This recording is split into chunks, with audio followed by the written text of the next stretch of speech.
ਰਾਮ ਸਰੂਪ ਅਣਖੀ ਦੀ ਸਵੈਜੀਵਨੀ ਮਲੇ ਝਾੜੀਆਂ ਦਾ 9ਵਾਂ ਅੰਗ। ਪਹਿਲੀ ਪਤਨੀ ਸੋਮਾ ਦੀ ਮੌਤ 1952 ਦੀਆਂ ਗਰਮੀਆਂ ਦੀਆਂ ਛੁੱਟੀਆਂ 'ਚ ਹੋਈ ਸੀ। ਛੁੱਟੀਆਂ ਮੁੱਕਣ ਤੇ ਮੈਂ ਪਟਿਆਲੇ ਚਲਾ ਗਿਆ। FA ਦੇ ਇਮਤਿਹਾਨ ਦੀ ਜ਼ੋਰ ਸ਼ੋਰ ਨਾਲ ਤਿਆਰੀ ਕਰਨ ਲੱਗਿਆ। ਮੈਨੂੰ ਨਵੀਂ ਪਤਨੀ ਦੇ ਸੁੰਦਰ ਸੁੰਦਰ ਸੁਪਨੇ ਆਉਂਦੇ। ਕਲਪਿਤ ਪਤਨੀ ਦਾ ਸੁੰਦਰ ਆਕਾਰ ਮੈਂ ਆਪਣੀਆਂ ਅੱਖਾਂ 'ਚ ਵਸਾ ਕੇ ਰੱਖਦਾ। ਮਨ 'ਚ ਇਹ ਸਕੀਮ ਸੀ ਕਿ BA ਕਰਕੇ ਕਿਸੇ ਮਨਚਾਹੀ ਕੁੜੀ ਨਾਲ ਵਿਆਹ ਕਰਾਵਾਂਗਾ, ਕਿਸੇ ਪੜ੍ਹੀ ਲਿਖੀ ਨਾਲ। ਘਰ ਦੇ ਕਹਿੰਦੇ ਅਸੀਂ ਤੈਨੂੰ ਹੋਰ ਨਹੀਂ ਪੜ੍ਹਾ ਸਕਦੇ, ਅਸੀਂ ਤਾਂ 1 ਸਾਲ ਮਸਾਂ ਪੂਰਾ ਕੀਤਾ ਤੇਰਾ, ਐਵੇਂ ਸਾਰਾ ਘਰ ਲੁਟਾ ਕੇ ਬਹਿ ਜਾਂਗੇ। 14 ਜਮਾਤਾਂ ਕੀ ਪਤਾ ਕਦੋਂ ਪੂਰੀਆਂ ਹੋਣਗੀਆਂ। ਤੇ ਫਿਰ ਬੇਬੇ ਦੀ ਕਾਹਲ, ਤੈਨੂੰ ਜੇ ਹੁਣੇ ਸਾਕ ਹੋ ਗਿਆ ਤਾਂ ਹੋ ਗਿਆ, ਨਹੀਂ ਫੇਰ ਐਵੇਂ ਜਿਵੇਂ ਰਹਿ ਜਾਏਗਾ, ਦੁਹਾਜੂ ਨੂੰ ਦਿਨ ਨਹੀਂ ਪੈਣੇ ਚਾਹੀਦੇ। ਮੈਂ ਆਖਦਾ ਹੁਣ ਮੈਂ ਆਪਦੀ ਮਰਜ਼ੀ ਨਾਲ ਵਿਆਹ ਕਰਾਉਂ, ਕਿਸੇ ਪੜ੍ਹੀ ਹੋਈ ਕੁੜੀ ਨਾਲ। ਤੁਸੀਂ ਤਾਂ ਅਨਪੜ੍ਹ ਢਾਂਡਾ ਮੱਥੇ ਮਾਰੋਗੇ ਮੇਰੇ। ਬਾਪੂ ਝਿੜਕਦਾ, ਸਾਲਾ ਪੜ੍ਹੀ ਹੋਈ ਦਾ ਗੱਲ ਕਰ, ਤੈਨੂੰ ਸਾਕ ਸਿਰੇ ਚੜ੍ਹ ਜੇ ਕੋਈ, ਜ਼ਮੀਨ ਗਹਿਣੇ ਟਿਕੀ ਨਹੀਂ ਜਾਂਦੀ। FA ਦਾ ਇਮਤਿਹਾਨ ਦੇ ਕੇ ਪਟਿਆਲੇ ਮੈਂ ਆਇਆ ਹੀ ਸੀ ਕਿ ਮਲੋਟ ਮੰਡੀ ਤੋਂ ਮੈਨੂੰ ਸਾਕ ਲੈ ਲਿਆ ਗਿਆ। ਉਹਨਾਂ ਦਾ ਪਿੱਛਾ ਭੁੱਚੋ ਮੰਡੀ ਦਾ ਸੀ। ਵਿਚੋਲਾ ਸੀ ਤਪੇ ਵਾਲਾ ਇੰਦਰ ਟੁੰਡਾ। ਕੁੜੀ 5-6 ਜਮਾਤਾਂ ਪੜ੍ਹੀ ਹੋਈ ਦੱਸੀ ਗਈ ਸੀ। ਬੜੀ ਸਜ ਧਜ ਨਾਲ ਮੰਗਣਾ ਕੀਤਾ ਗਿਆ। ਸਾਰਾ ਪਿੰਡ ਸ਼ਗਨ ਦੇ ਕੇ ਗਿਆ। ਬਾਹਮਣ ਡਾਕਖਾਨੇ ਦਾ ਕੋਈ ਕਰਮਚਾਰੀ ਸੀ, ਕਲਰਕ ਹੋਏਗਾ ਜਾਂ ਫਿਰ ਪੋਸਟਮੈਨ ਹੀ। ਮੇਰੇ ਮਾਂ ਪਿਓ ਵਿਆਹ ਲੈਣ ਲਈ ਕਾਹਲੇ ਪੈ ਗਏ। ਇੱਕ ਮੁੱਕ ਗਈ ਸੀ, ਦੂਜੀ ਕਦੋਂ ਘਰ ਆਵੇ ਤੇ ਉਹ ਪਹਿਲੀ ਦਾ ਦੁੱਖ ਭੁੱਲ ਜਾਣ। ਵਿਚੋਲਾ ਜਦੋਂ ਵੀ ਵਿਆਹ ਦਾ ਦਿਨ ਲੈਣ ਜਾਂਦਾ ਕੋਈ ਨਾ ਕੋਈ ਨਵਾਂ ਲਾਰਾ ਲਾ ਕੇ ਲੈ ਕੇ ਮੁੜ ਆਉਂਦਾ। ਉਹ ਵਿਆਹ ਦੇਣ 'ਚ ਨਹੀਂ ਆ ਰਹੇ ਸੀ। ਤੇ ਫਿਰ ਇੱਕ ਵਾਰ ਬਾਹਮਣ ਤੇ ਉਹਦਾ ਮੁੰਡਾ ਧੌਲੇ ਆਏ। ਸਾਤੋਂ ਚੋਰੀਆਂ ਉਹਨਾਂ ਨੇ ਪਟਵਾਰੀ ਕੋਲ ਜਾ ਕੇ ਸਾਡੀ ਜ਼ਮੀਨ ਪੁੱਛੀ।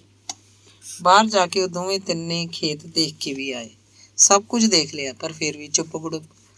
ਪਤਾ ਨਹੀਂ ਉਹਨਾਂ ਦੇ ਮਨ 'ਚ ਕੀ ਘੁੰਡੀ ਸੀ। ਕਦੇ ਉਹ ਕਹਿੰਦਾ ਕੁੜੀ ਦੇ ਮਾਮੇ ਨਾਲ ਸਲਾਹ ਕਰਾਂਗੇ, ਕਦੇ ਕਹਿੰਦਾ ਮੇਰਾ ਵੱਡਾ ਭਰਾ ਹੈ, ਉਹਦੀ ਜ਼ਮੀਨ ਮੇਰੇ ਮੁੰਡੇ ਨੂੰ ਆਉਣੀ ਹੈ, ਉਹਦੇ ਤਾਂ ਕੋਈ ਔਲਾਦ ਹੈ ਨਹੀਂ, ਮੈਂ ਉਹਦੀ ਰਾਏ ਲਊਂਗਾ, ਫਿਰ ਅੱਛਾ ਜਿਹਾ ਦਿਨ ਕਢਾ ਕੇ ਭੇਜ ਦਿਆਂਗੇ ਪੰਡਤ ਇੰਦਰ ਰਾਮ ਦੇ ਹੱਥ। 1 ਮਹੀਨਾ ਉਡੀਕਿਆ, 2 ਮਹੀਨੇ ਲੰਘ ਗਏ, ਕੋਈ ਉਗ ਸੁਗ ਨਹੀਂ ਸੀ ਵਿਆਹ ਦੀ।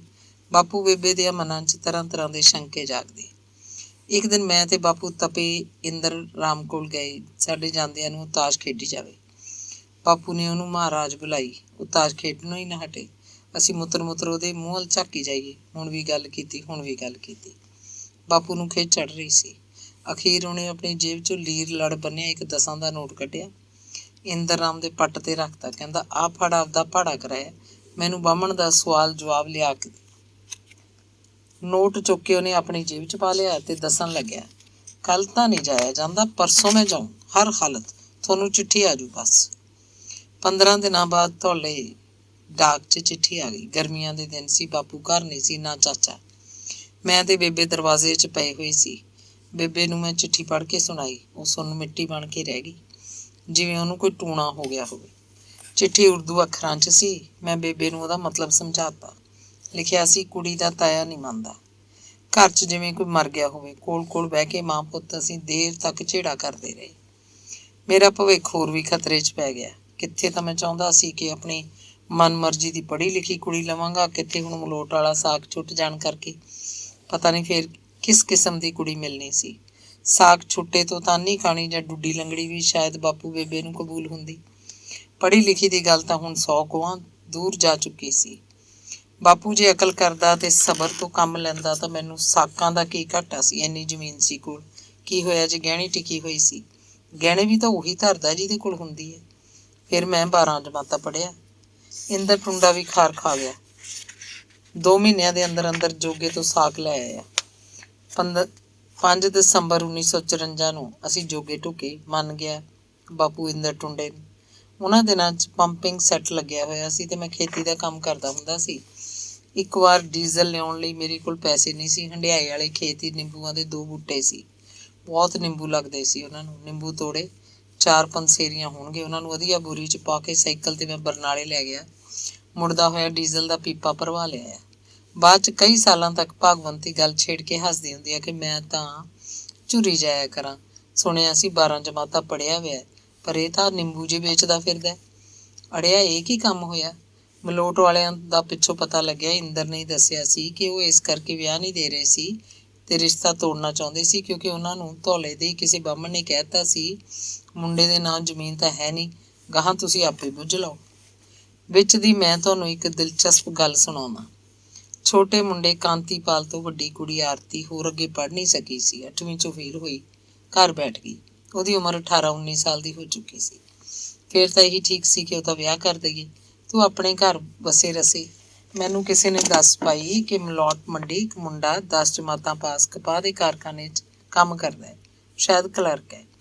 ਬਾਪ ਡਾਕਖਾਨੇ ਦਾ ਬਾਬੂ ਹੈ। ਮੈਂ ਮਲੋਟ ਮੰਡੀ ਗਿਆ, ਹੌਲੀ ਹੌਲੀ ਘਰ ਲੱਭ ਲਿਆ, ਮੁੰਡਾ ਦੇਖ ਲਿਆ, ਮੁੰਡੇ ਦੇ ਪਿਓ ਨਾਲ ਗੱਲਾਂ ਕੀਤੀਆਂ। ਮੁੰਡੇ ਦਾ ਬਾਪ ਤਾਂ ਉਹੀ ਸੀ ਜੋ ਕਦੇ ਮੇਰਾ ਰਿਸ਼ਤੇਦਾਰ ਬਣਦਾ ਬਣਦਾ ਰਹਿ ਗਿਆ ਸੀ। ਆਪਣੀ ਕੁੜੀ ਦੇ ਰਿਸ਼ਤੇ ਦੀ ਗੱਲ ਛੱਡ ਕੇ ਮੈਂ ਉਹਦੇ ਨਾਲ ਉਹਦੀ ਭੈਣ ਦੀਆਂ ਗੱਲਾਂ ਤੋਰ ਲਈਆਂ। ਉਹਦੀ ਭੈਣ ਜੋ ਮੇਰੀ ਪਤਨੀ ਬਣਦੀ ਬਣਦੀ ਰਹਿ ਗਈ ਸੀ। ਪੁੱਛਦਾ ਜਾ ਰਿਹਾ ਸੀ ਉਹ ਕਿੱਥੇ ਵਿਆਹੀ ਹੋਈ ਹੈ, ਕਿੰਨੇ ਬੱਚੇ ਨੇ, ਮੁੰਡੇ ਕਿੰਨੇ, ਕੁੜੀਆਂ ਕਿੰਨੀਆਂ, ਪ੍ਰਾਹੁਣਾ ਕੀ ਕੰਮ ਕਰਦਾ। ਭਲਾ ਇਹ ਸਭ ਮੈਂ ਕਿਉਂ ਪੁੱਛ ਰਿਹਾ ਸੀ? ਉਹਨੇ ਦੱਸਿਆ ਪ੍ਰਾਹੁਣਾ ਸ਼ਰਾਬੀ ਸੀ, ਮਰ ਗਿਆ। ਸਾਡੀ ਭੈਣ ਦਾ ਇੱਕ ਮੁੰਡਾ ਹੈ, 2 ਕੁੜੀਆਂ। ਭੈਣ ਹੁਣ ਸਿਲਾਈ ਦਾ ਕੰਮ ਕਰਕੇ ਗੁਜ਼ਾਰਾ ਕਰਦੀ ਹੈ। ਆਪਣੀ ਕੁੜੀ ਦੇ ਰਿਸ਼ਤੇ ਦੀ ਗੱਲ ਵਿੱਚ ਘਰ ਹੀ ਛੱਡ ਕੇ ਮੈਂ ਉਹਨਾਂ ਦੇ ਘਰੋਂ ਤੁਰ ਆਇਆ। ਆਰਤੀ ਦੀ ਮਾਂ ਮਰੀ ਨੂੰ 4-5 ਸਾਲ ਹੋ ਚੁੱਕੇ ਸੀ। ਮਲੋਟ ਤੋਂ ਵਾਪਸ ਬੱਸ 'ਚ ਬੈਠਾ ਆ ਰਿਹਾ ਮੈਂ ਕਿਹਨਾਂ ਵਹਿਣਾਂ 'ਚ ਬਹਿ ਗਿਆ।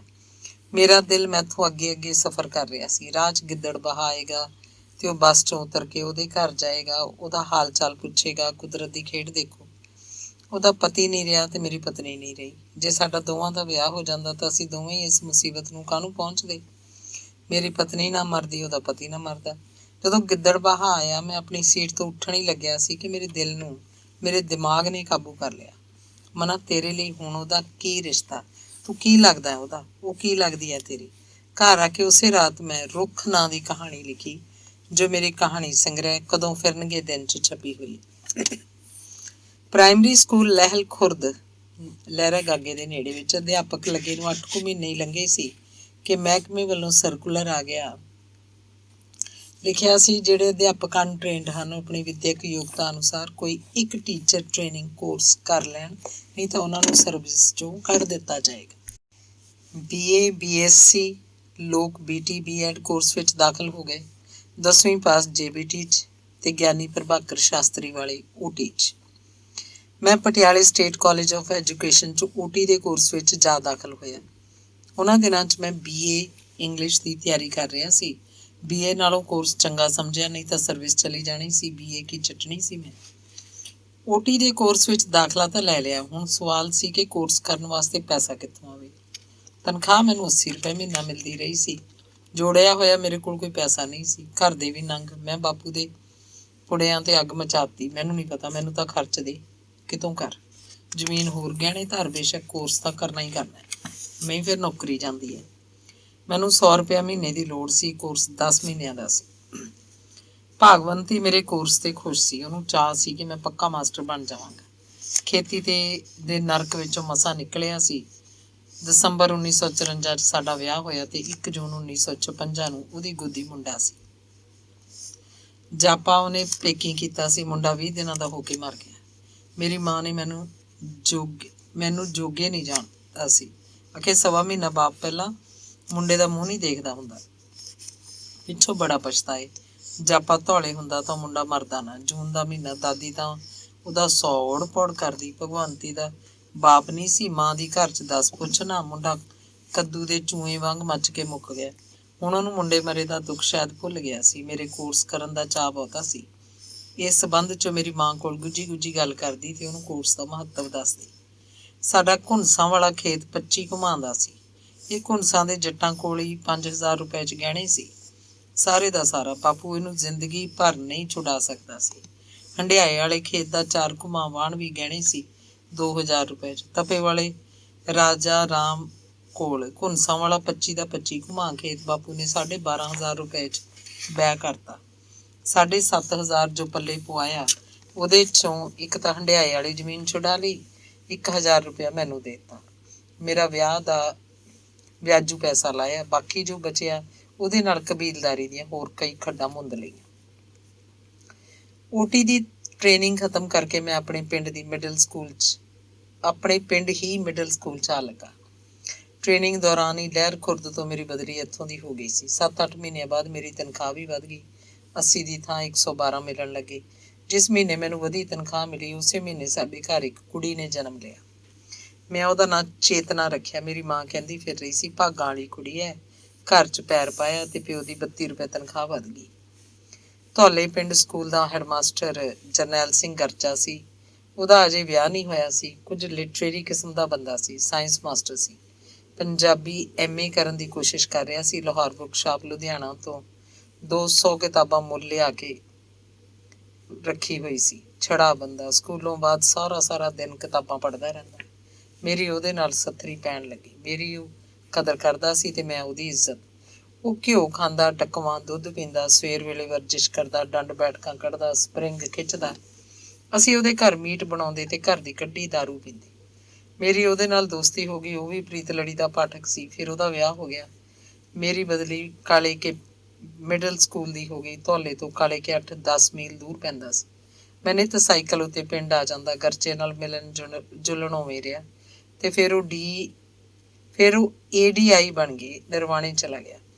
ਜਰਨੈਲ ਸਿੰਘ ਗਰਚਾ ਨੇਕ, ਨਿੱਘਾ ਤੇ ਨਿਰਛਲ ਮਿੱਤਰ ਸੀ। 30-35 ਸਾਲ ਗੁਜ਼ਰ ਜਾਣ ਤੋਂ ਬਾਅਦ ਵੀ ਹੁਣ ਤੱਕ ਮੇਰਾ ਰਾਬਤਾ ਕਿਵੇਂ ਨਾ ਕਿਵੇਂ ਉਹਦੇ ਨਾਲ ਬਣਿਆ ਹੋਇਆ। ਪੰਜਾਬੀ MA ਗਰਚੇ ਨੇ ਤਾਂ ਨਾ ਕੀਤੀ, ਬਾਅਦ 'ਚ ਉਹਦੀਆਂ ਉਹ ਸਭ ਕਿਤਾਬਾਂ ਪੜ੍ਹ ਮੈਂ MA ਕਰ ਗਿਆ। ਅੰਗ 10ਵਾਂ। ਕਾਲੇ ਕੇ ਧੌਲੇ ਤੋਂ 8-10 ਮੀਲ ਪੈਂਦਾ। ਸਾਈਕਲ ਉੱਤੇ ਸੂਏ ਦੀ ਪਟੜੀ ਪੈ ਕੇ ਪਹਿਲਾਂ ਮੈਂ ਭੈਣੀ ਜੱਸੇ ਜਾਂਦਾ, ਫਿਰ ਉੱਥੋਂ ਕੱਚੇ ਰਾਹ ਕਾਲੇ ਕਿਆਂ ਨੂੰ। ਪਿੰਡ ਤੋਂ ਬਾਹਰ ਸੂਏ ਤੇ ਸਕੂਲ ਸੀ। ਜੰਗਲੀ ਜਿਹਾ ਵਾਤਾਵਰਨ। ਇੱਥੇ ਧਨੌਲੇ ਵਾਲੇ ਭਰਪੂਰ ਸਿੰਘ ਨਾਲ ਮੇਰੀ ਦੋਸਤੀ ਪੈ ਗਈ। ਉਹਦੇ ਹੁੰਦਿਆਂ ਚੰਗੇ ਦਿਨ ਲੰਘੇ। ਪਟਿਆਲੇ ਜਦੋਂ ਮੈਂ OT ਕਰਦਾ ਹੁੰਦਾ, ਉਹ ਵੀ ਉੱਥੇ ਸੀ B.Ed ਦੇ ਕੋਰਸ ਵਿੱਚ। ਪੁਰਾਣੀ ਜਾਣ ਪਛਾਣ ਹੁਣ ਦੋਸਤੀ 'ਚ ਬਦਲ ਗਈ। ਉਹਨਾਂ ਦਿਨਾਂ 'ਚ ਉਹ ਬਹੁਤ ਮਸਤ ਰਹਿੰਦਾ। ਅਸੀਂ ਕਦੇ ਇਕੱਠੇ ਸ਼ਰਾਬ ਪੀਂਦੇ, ਇਸ਼ਕ ਦੀਆਂ ਗੱਲਾਂ ਕਰਦੇ। ਉਹ ਚਿੱਠੀਆਂ ਪੜ੍ਹ ਕੇ ਸੁਣਾਉਂਦਾ, ਝੂਮ ਫਿਲਮੀ ਗੀਤ ਗਾਉਂਦਾ। ਉਹ ਮੈਥੋਂ ਵਾਰਿਸ ਦੀ ਹੀਰ ਸੁਣਿਆ ਕਰਦਾ। ਹੀਰ ਆਖਦੀ ਜੋਗੀ ਆ ਝੂਠ ਬੋਲੇ, ਕੌਣ ਰੁੱਠੜੇ ਯਾਰ ਮਨਾਉਂਦਾ ਈ। ਸਾਡੇ ਚੰਮ ਦੀਆਂ ਜੁੱਤੀਆਂ ਕਰੇ ਕੋਈ, ਜਿਹੜਾ ਗਿਆ ਨੂੰ ਮੋੜ ਲਿਆਉਂਦਾ ਈ। ਭਲਾ ਮੋਏ ਤੇ ਵਿਛੜੇ ਕੌਣ ਮੇਲੇ, ਐਵੇਂ ਜਿਉੜਾ ਲੋਕ ਬੁਲਾਉਂਦਾ ਈ। ਦੇਵਾਂ ਚੂਰੀਆਂ ਘਿਓ ਦੇ ਬਾਲ ਦੀਵੇ, ਵਾਰਿਸ ਸ਼ਾਹ ਜੇ ਸੁਣਾ ਮੈਂ ਆਉਂਦਾ ਈ। ਉਹ ਕਹੇ ਚੰਗੇ ਦਿਨ ਸਨ। ਕੋਈ ਫਿਕਰ ਫਾਕਾ ਨਹੀਂ ਸੀ। ਘੰਟਾ ਮੈਂ ਹੀਰ ਗਾਉਂਦਾ ਰਹਿੰਦਾ। ਸਹਿਜ ਸੁਭਾਅ। ਹੁਣ ਬੈਂਤ ਦੀ ਇੱਕ ਲਾਈਨ ਵੀ ਗਾਉਣੀ ਚਾਹ ਤਾਂ ਸਾਹ ਚੜ ਜਾਂਦਾ। ਹੀਰ ਗਾਉਣ ਲਈ ਬੰਦੇ ਵਿੱਚ ਸਰੀਰਕ ਬਲ ਹੋਣਾ ਚਾਹੀਦਾ ਤੇ ਮਨ ਦੀ ਮਸਤੀ। ਹੀਰ ਗਾਉਣਾ ਜਣੇ ਖਣੇ ਦੇ ਵੱਸ ਦੀ ਗੱਲ ਨਹੀਂ। ਕਣਕ ਦੀ ਕਹਾਣੀ ਬੋਲੀਆਂ ਦੀ ਕਿਤਾਬ ਉਹਨਾਂ ਦਿਨਾਂ 'ਚ ਹੀ ਲਿਖੀ। ਅੱਸੂ ਦੇ ਨਰਾਤਿਆਂ 'ਚ ਕਣਕ ਬੀਜਣ ਤੋਂ ਲੈ ਕੇ ਵਿਸਾਖੀ ਤੋਂ ਬਾਅਦ ਦਾਣੇ ਬੁਖਾਰੀ 'ਚ ਪੈਣ ਤੱਕ ਦਾ ਕਿਸਾਨੀ ਜੀਵਨ ਹੈ। ਇਹਨਾਂ ਗਿੱਧੇ ਦੀਆਂ ਬੋਲੀਆਂ 'ਚ 5 ਲਾਈਨਾਂ ਦੀ ਇੱਕ ਬੋਲੀ, ਛੋਟੀ ਕਿਤਾਬ ਸੀ। ਕਣਕ ਦੀ ਕਹਾਣੀ ਕਿਤਾਬ ਦੇ ਬਾਰੇ ਇੱਕ ਦਿਲਚਸਪ ਗੱਲ ਇਹ ਹੈ ਕਿ ਮੈਂ ਇਹ ਸਾਰੀਆਂ ਬੋਲੀਆਂ ਸਾਈਕਲ ਚਲਾਉਂਦੇ ਨੇ ਜੋੜੀਆਂ। ਧੌਲੇ ਤੋਂ ਕਾਲਕਿਆਂ ਤੱਕ 1 ਜਾਂ 2 ਬੋਲੀਆਂ ਸਵੇਰੇ ਜਾਣ ਵੇਲੇ ਲਿਖ ਲੈਂਦਾ, 1 ਜਾਂ 2 ਬੋਲੀਆਂ ਕਾਲਕਿਆਂ ਤੋਂ ਧੌਲੇ ਮੁੜਨ ਵੇਲੇ ਹੱਥ ਨੇ ਕਾਪੀ ਹੈਂਡਲ ਨਾਲ ਲਮਕਦੇ ਝੋਲੇ 'ਚ ਪਾ ਕੇ ਰੱਖਦਾ। ਹਰ ਵੇਲੇ ਇੱਕ ਲਾਈਨ ਬਣਦੀ ਤਾਂ ਸਾਈਕਲ ਉੱਥੇ ਖੜਾ ਕੇ ਸਾਈਕਲ ਦੀ ਕਾਠੀ ਤੇ ਰੱਖ ਕੇ ਲਾਈਨ ਉਤਾਰ ਲੈਂਦਾ। ਜਾਣ ਵੇਲੇ ਵੀ ਤੇ ਆਉਣ ਵੇਲੇ ਵੀ ਸਾਰਾ ਰਾਹ ਇਉਂ ਹੀ ਗੁਜ਼ਰਦਾ।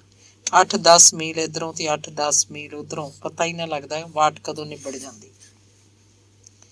ਭੈਣੀ ਜੱਸੇ ਤੋਂ ਕਾਲਕਿਆਂ ਤੱਕ ਦਾ ਰਾਹ ਕੱਚਾ ਸੀ। ਗੱਡੇ ਦੇ ਲੀਹੇ ਪਾ ਕੇ ਸਾਈਕਲ ਖਿੱਚਣਾ ਪੈਂਦਾ, ਬਹੁਤ ਔਖਾ ਲੱਗਦਾ। ਸੋਚਿਆ ਕਿਉਂ ਨਾ ਧਨੌਲੇ ਦੀ ਬਦਲੀ ਕਰਵਾ ਲਵਾਂ। ਉੱਥੇ ਇੱਕ ਪੋਸਟ ਖਾਲੀ ਸੁਣੀਂਦੀ ਸੀ, JBT ਅਧਿਆਪਕ ਦੀ। ਮੈਂ FA ਗਿਆਨੀ OT ਸੀ। ਮਿਡਲ ਕਲਾਸਾਂ ਨੂੰ ਪੰਜਾਬੀ ਪੜ੍ਹਾਉਂਦਾ ਹੁੰਦਾ। ਧੌਲੇ ਤੋਂ ਧਨੌਲੇ ਤੱਕ ਸੂਏ ਦੀ ਪਟੜੀ ਸੜਕ ਵਰਗੀ ਸੀ। ਮੇਰੇ ਲਈ ਉਹ ਵਧੀਆ ਸੀ। ਪਿੰਡੋਂ ਸਾਈਕਲ ਤੇ ਚੜ੍ਹਿਆ ਚੜ੍ਹਾਇਆ ਧਨੌਲੇ ਸਕੂਲ ਅੱਗੇ ਜਾ ਉਤਰਿਆ ਕਰਾਂਗਾ।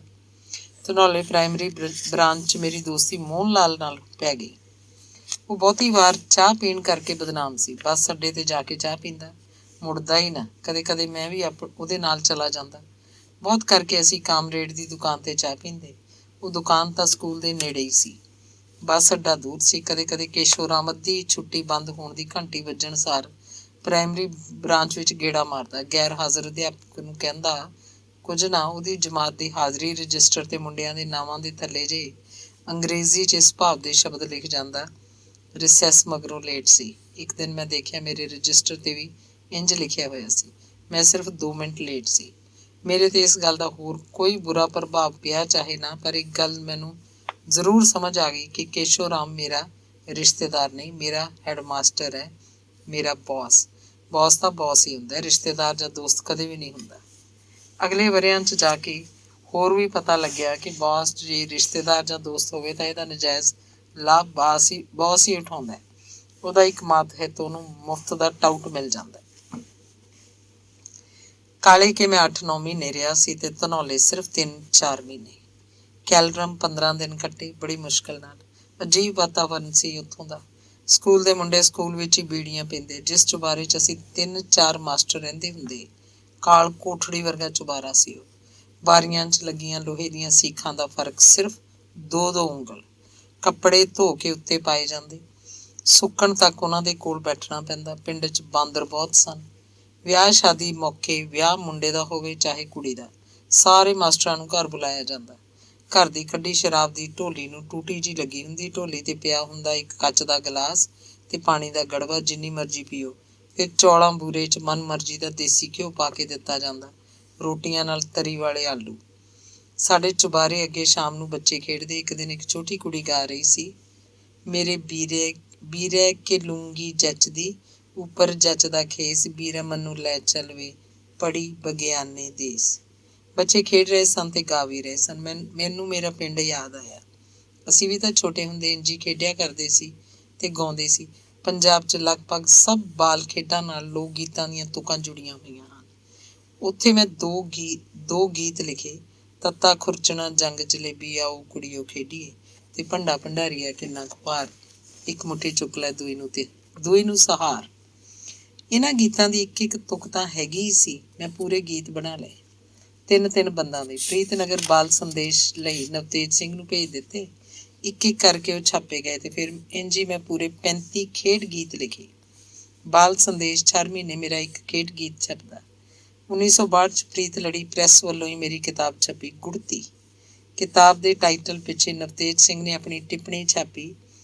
ਜਦੋਂ ਇਸ ਵਿਚਲੇ ਗੀਤ ਮੈਂ ਬਾਲ ਸੰਦੇਸ਼ 'ਚ ਛਾਪੇ ਸਨ ਤਾਂ ਇਹ ਸਾਡੇ ਬਾਲ ਪਾਠਕਾਂ ਨੇ ਬੜੇ ਸਲਾਹੇ ਸਨ।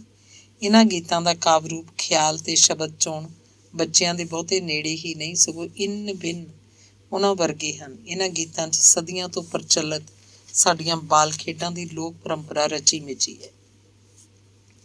ਅਗਲੇ 15 ਦਿਨ ਅਪ੍ਰੈਲ ਦੀਆਂ ਛੁੱਟੀਆਂ ਸਨ, ਵਾਢੀ ਦੀਆਂ। ਇਹਨਾਂ ਛੁੱਟੀਆਂ 'ਚ ਮੈਂ ਜੇਠੂਕਿਆਂ ਦੀ ਬਦਲੀ ਕਰਾ ਲਈ। ਜੇਠੂਕੇ ਤਪਾ ਤੇ ਰਾਮਪੁਰ ਫੂਲ ਵਿਚਕਾਰ ਇੱਕ ਰੇਲਵੇ ਸਟੇਸ਼ਨ ਹੈ, ਧੌਲੇ ਤੋਂ 7-8 ਮੀਲ ਦੂਰ। ਮੈਂ ਸਾਈਕਲ ਤੇ ਪਿੰਡ ਤੋਂ ਘੁੰਨਸਾਂ ਤੱਕ ਕੱਚੇ ਰਾਹ ਜਾਂਦਾ, ਉੱਥੋਂ ਫਿਰ ਪੱਕੀ ਸੜਕ ਪੈ ਕੇ ਜੇਠੂਕੇ ਪਹੁੰਚਦਾ। ਸੜਕ ਤੋਂ ਗਾਂਹ ਸਕੂਲ ਵੀ 1.25 ਮੀਲ ਦਾ ਕੱਚਾ ਰਾਹ ਸੀ। ਕਦੇ ਮੈਂ 2.5 ਮੀਲ ਪੈਰੀਂ ਤੁਰ ਕੇ ਘੁੰਨਸਾਂ ਦੇ ਰੇਲਵੇ ਸਟੇਸ਼ਨ ਤੇ ਜਾਂਦਾ ਤੇ ਉੱਥੋਂ ਗੱਡੀ ਚੜ੍ਹ ਕੇ ਜੇਠੂਕੇ ਪਹੁੰਚ ਜਾਂਦਾ। ਪਰ ਇੰਝ ਗਰਮੀਆਂ 'ਚ ਹੋ ਸਕਦਾ ਸੀ, ਸਿਆਲਾਂ 'ਚ ਜਾਣ ਵੇਲੇ ਕੋਈ ਗੱਡੀ ਠੀਕ ਨਹੀਂ ਬੈਠਦੀ ਸੀ। ਕਾਹਦੀ ਨੌਕਰੀ ਸੀ, ਐਵੇਂ ਦੋਜ਼ਖ ਸੀ, ਰਾਹਾਂ 'ਚ ਹੀ ਤੁਰਿਆ ਫਿਰਿਆ ਰਹਿੰਦਾ।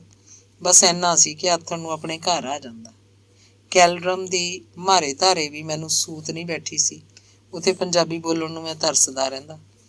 ਸਾਡੇ ਪਿੰਡਾਂ ਦੇ ਬਹੁਤੇ ਲੋਕਾਂ ਨੂੰ ਪਤਾ ਨਹੀਂ ਸੀ ਕਿ ਮੈਂ ਕਿੱਥੇ ਰਹਿੰਦਾ। ਕੋਈ ਮੈਨੂੰ ਪੁੱਛਦਾ, ਪੰਡਤਾ ਕਿੱਥੇ ਹੁੰਦਾ? ਮੈਂ ਜਵਾਬ ਦਿੰਦਾ, ਤਾਰਿਆਂ ਦੀ ਛਾਵੇਂ ਛਾਵੇਂ। ਕੀ ਮਤਲਬ? ਅਗਲਾ ਹੈਰਾਨ ਹੁੰਦਾ। ਮੈਂ ਦੱਸਦਾ, ਜੇਠੂਕੇ ਹੁੰਦਾ ਹੈ, ਦਿਨ ਚੜ੍ਹਨ ਤੋਂ ਪਹਿਲਾਂ ਜਾਣਾ, ਦਿਨ ਛਿਪੇ ਮੁੜਦਾ। ਜੇਠੂਕੇ ਮੈਂ 3 ਸਾਲ ਰਿਹਾ। ਮਿਡਲ ਸਕੂਲ ਸੀ। ਸਾਡਾ ਹੈਡ ਮਾਸਟਰ ਬੜਾ ਕੱਬਾ ਸੀ, ਸ਼ਤਰੰਜ ਦਾ ਖਿਡਾਰੀ ਵੀ, ਮਾਸਟਰਾਂ ਨੂੰ ਮੋਹਰੇ ਸਮਝਦਾ।